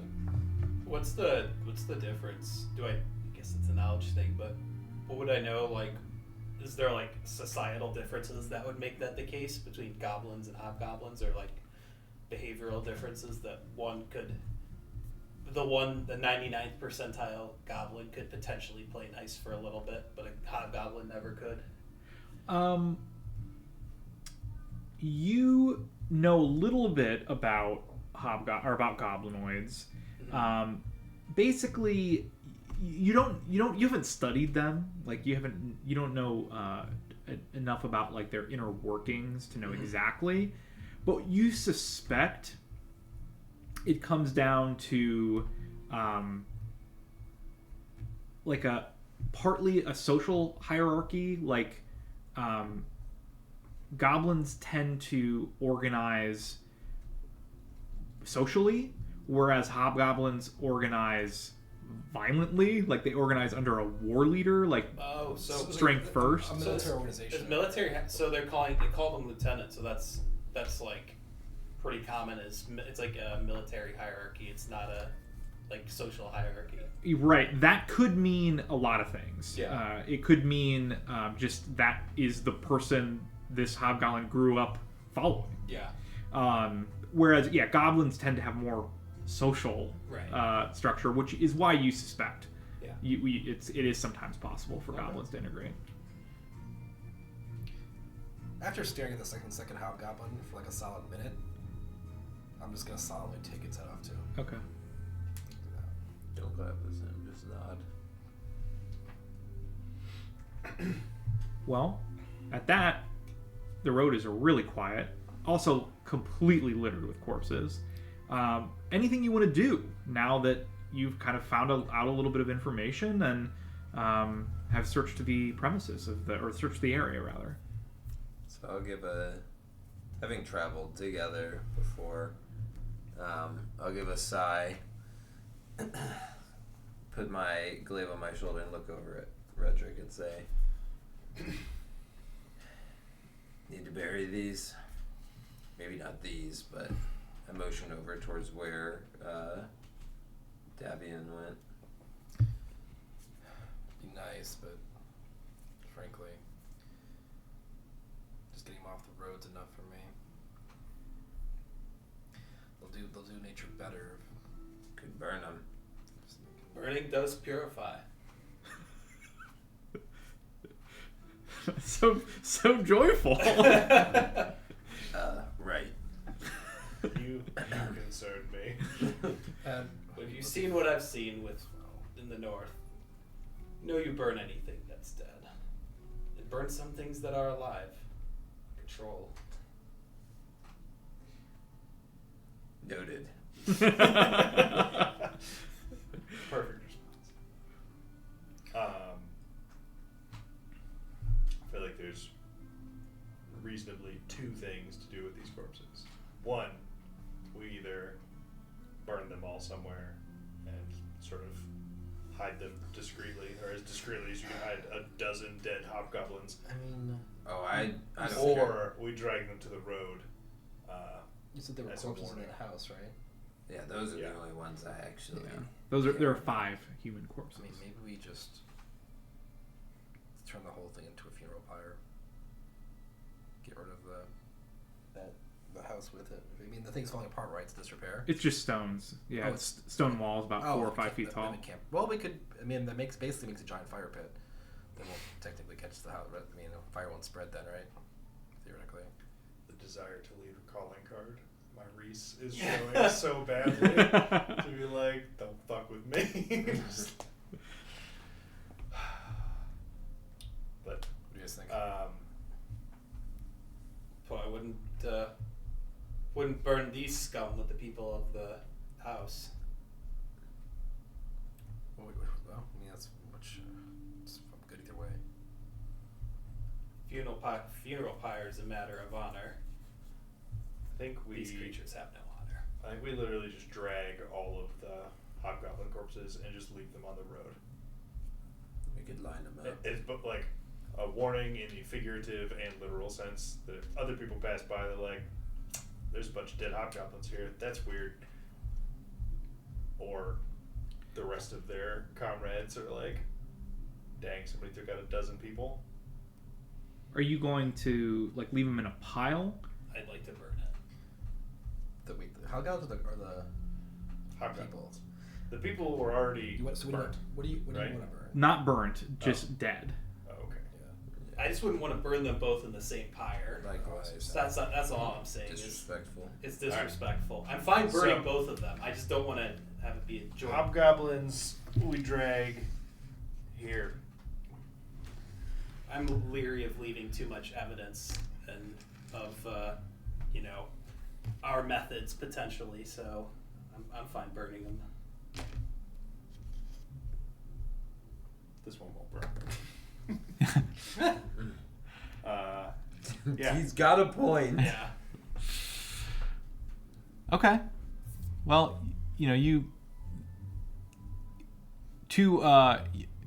you want to burn them, you can. Mm-hmm.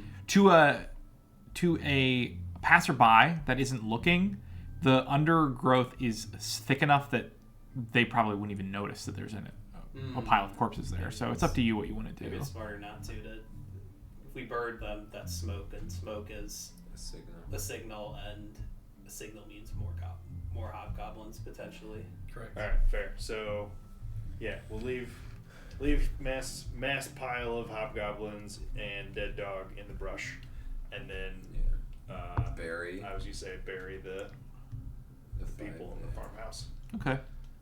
You can make pretty short work of it if you work together. I also load your ram up with 10 of these mass-produced blades. How many bulk is that? I think an individual longsword is still technically light bulk. Nice. I don't know off the top of my head. I can look it up. I will also say a prayer for the people that in the house that we found.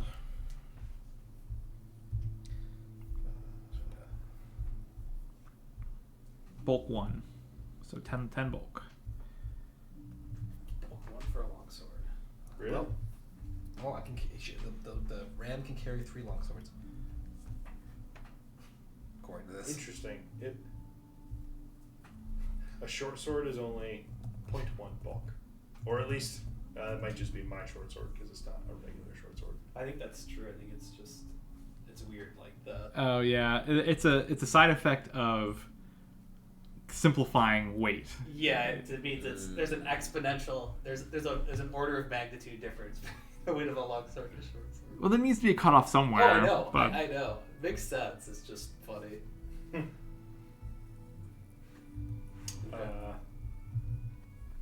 Man, I could almost carry more of these swords than your ram.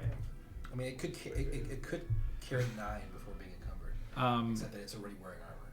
Yeah, that takes up 6 slope by itself. let's see. Hold on one second. What is your?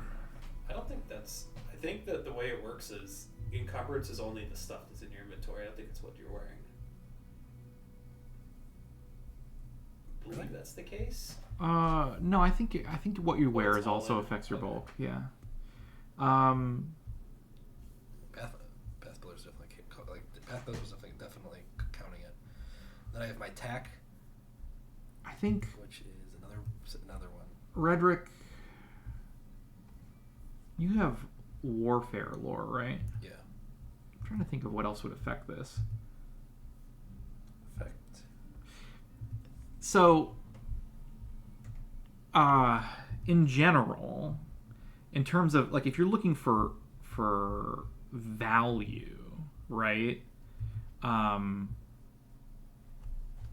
Bows are much more valuable than Makes sense. swords. Yeah, that's For right. hunting, too. So for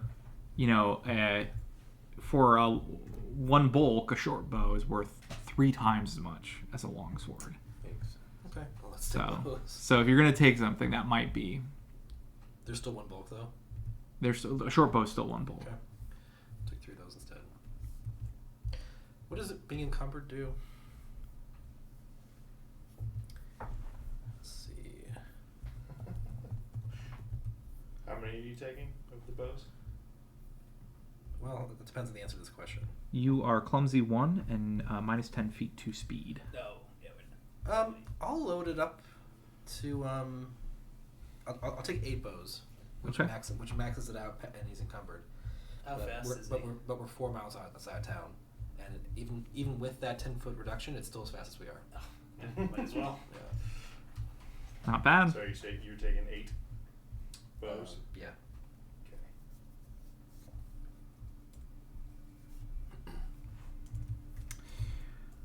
Well, you bury the bodies, probably behind the farmhouse in the soft earth there. Yeah.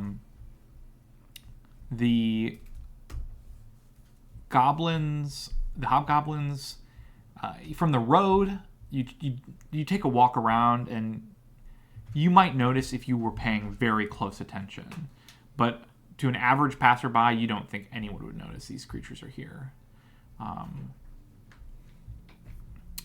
And I suppose you move on toward Drellin's Ferry. Yeah.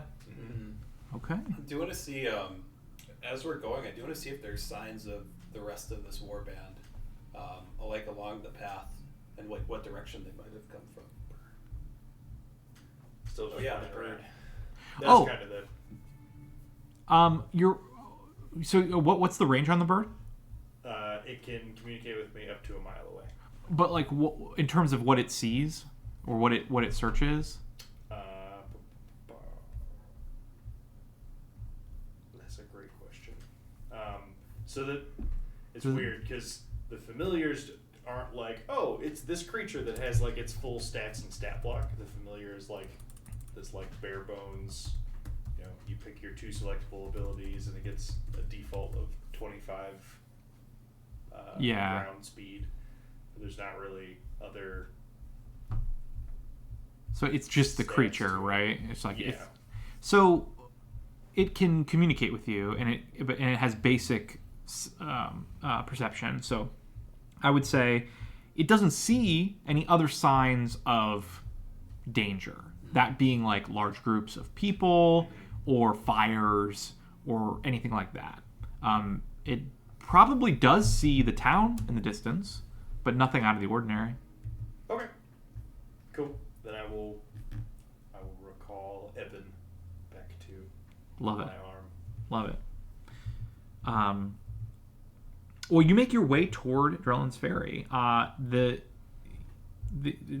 going from here is pretty easy, if not a little nerve-wracking after what you've just encountered, especially given how out of the ordinary that encounter was. Also, was anyone still hurt, by the way? Yes. Down 2 hit points. I'm down 19 hit points. I'll heal you once. Reasonable. Where are my focus? How much does this guy heal? Also, I will also take 18? 2 of the Hobgoblin short bows and 6 of the Hobgoblin blades. Yeah, you heal 18. Okay. Heal 18. Well- Hell yeah. Do you have like really high strength? No. How are you carrying so much stuff? Deep pockets. Oh Deep yeah, pockets. okay, right. I forgot. Up to 10 bulk in these sleeves. You just got like bows flying out of the Yeah. sleeves. Cool. Okay. Awesome. Healing 19. 18. Yeah, 18. I also grabbed my trident in case that was an obvious that I threw. Oh yeah. I forgot you threw that. So, you all approach town. It's late in the day at this point, especially because you've spent a lot of time working on the hobgoblins in one way or another, burying bodies and so forth. So, it's nearing dusk, and the road sort of descends a little more steeply than it has been over the last couple of miles into this small town, and it's built on the banks of the Elsyr River, which here is pretty slow and sluggish, nice and wide. You can see in the distance there are 6 gigantic stone piers that stand in the water, sort of marking the spot where the bridge would have come from the Dawnway and gone over the river long ago. But that span is gone now, and instead you can see a couple of really thick ropes that actually hang across the river. And each of them is secured to what look like ferry boats, like flat bottom ferry boats. And as you get closer to the town, you can see that there are fields of brown fields of what look like grain, and orchards that also the townsfolk maintain.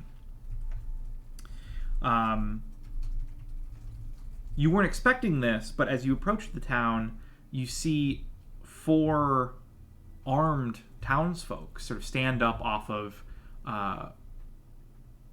some stumps that have been sort of requisitioned for seating at the outside the town. One of them even has mail, is even wearing mail, and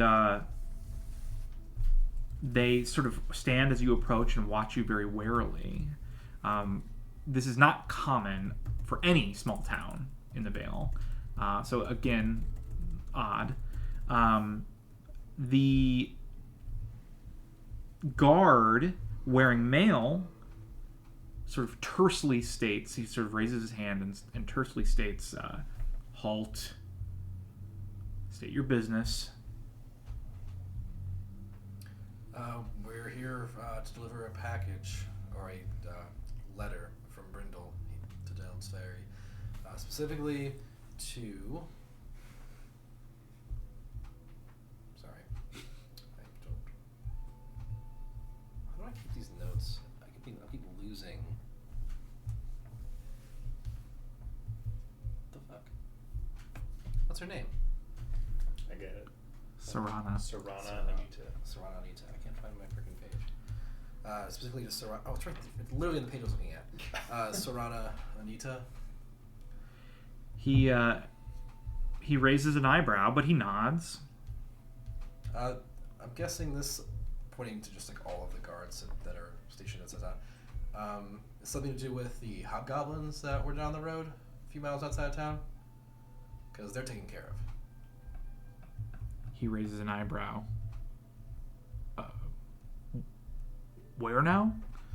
So We've seen bands of them outside of the town, but more than just one band. seems that way. Yes. Well, one of those bands that is gone. Didn't realize there were so many in the region. There's a farmstead off the right side of the road when you're leaving town. That was sort of decayed, some stone ruins left, and the goblins were sort of set on both sides of the road over there. They ambushed us, but we made pretty sure we're coming.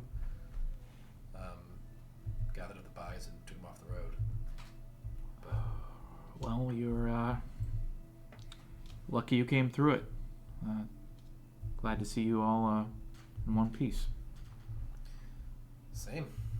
I'm sorry that you guys all have to go through this if it's that bad out here. How have you all been faring? Well, we're in a bit of a hard spot, but we'll be all right.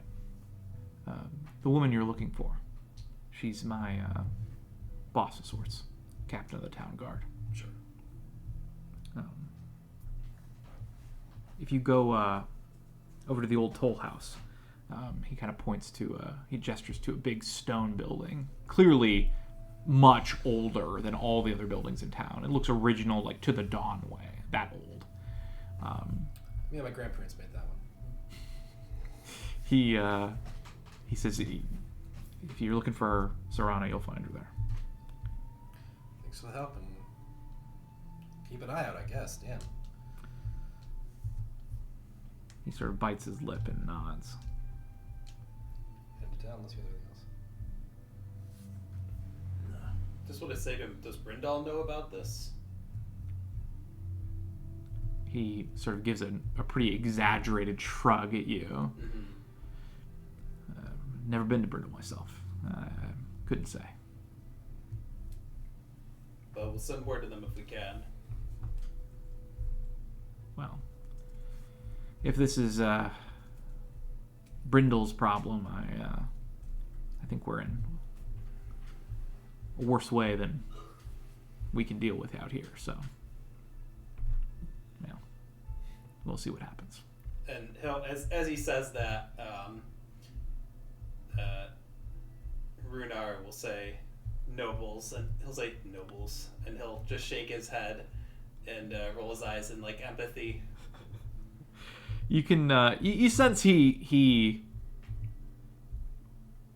acknowledges that sentiment, but he's a little too professional to say anything. Yeah. He stays quiet.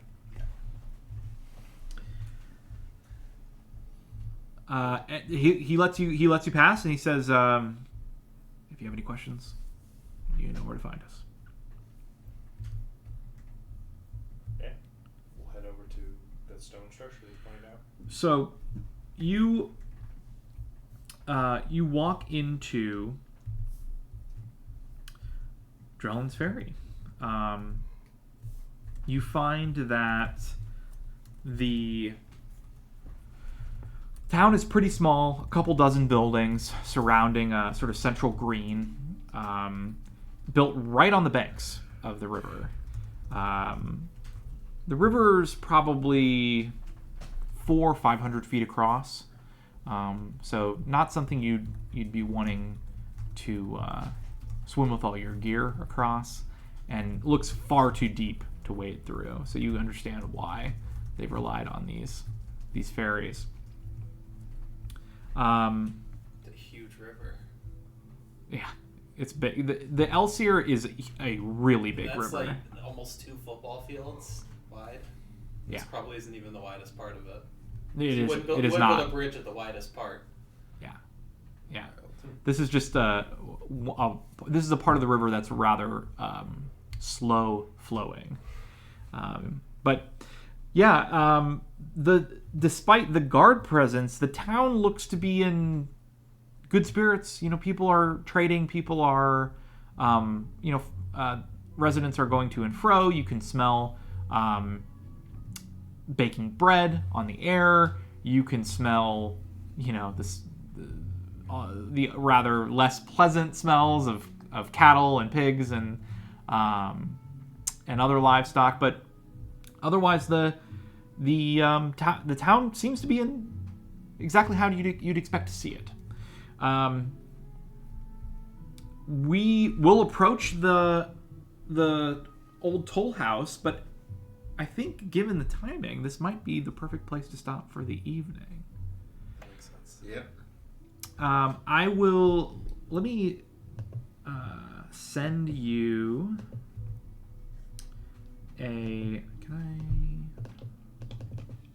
shoot. I was hoping I could copy right out of Obsidian, but I don't know if I can.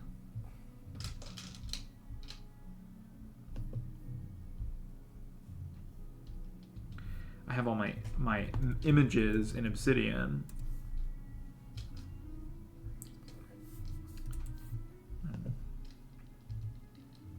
Well, instead,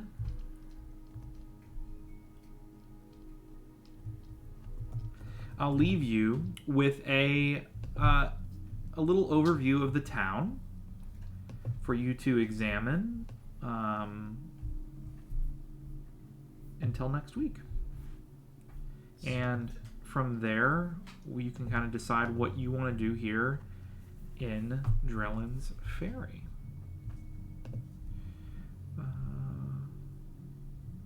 Immediately go. In general, I will say the town appears to be a little better appointed than maybe you would have expected, in that it looks to have stables, it looks to have a smith, it looks to have there are signs of a active wizard in town, and on and on. So it seems as though, if you are looking for something, you might be able to find it here. For those of you who haven't spent a lot of time in Drellin's Ferry, this would surprise you. Most small towns, outside of the larger settlements, are really just kind of dots on the landscape. There's nothing to them. But this seems to be sort of an exception to that. All right, and we'll call that a first step.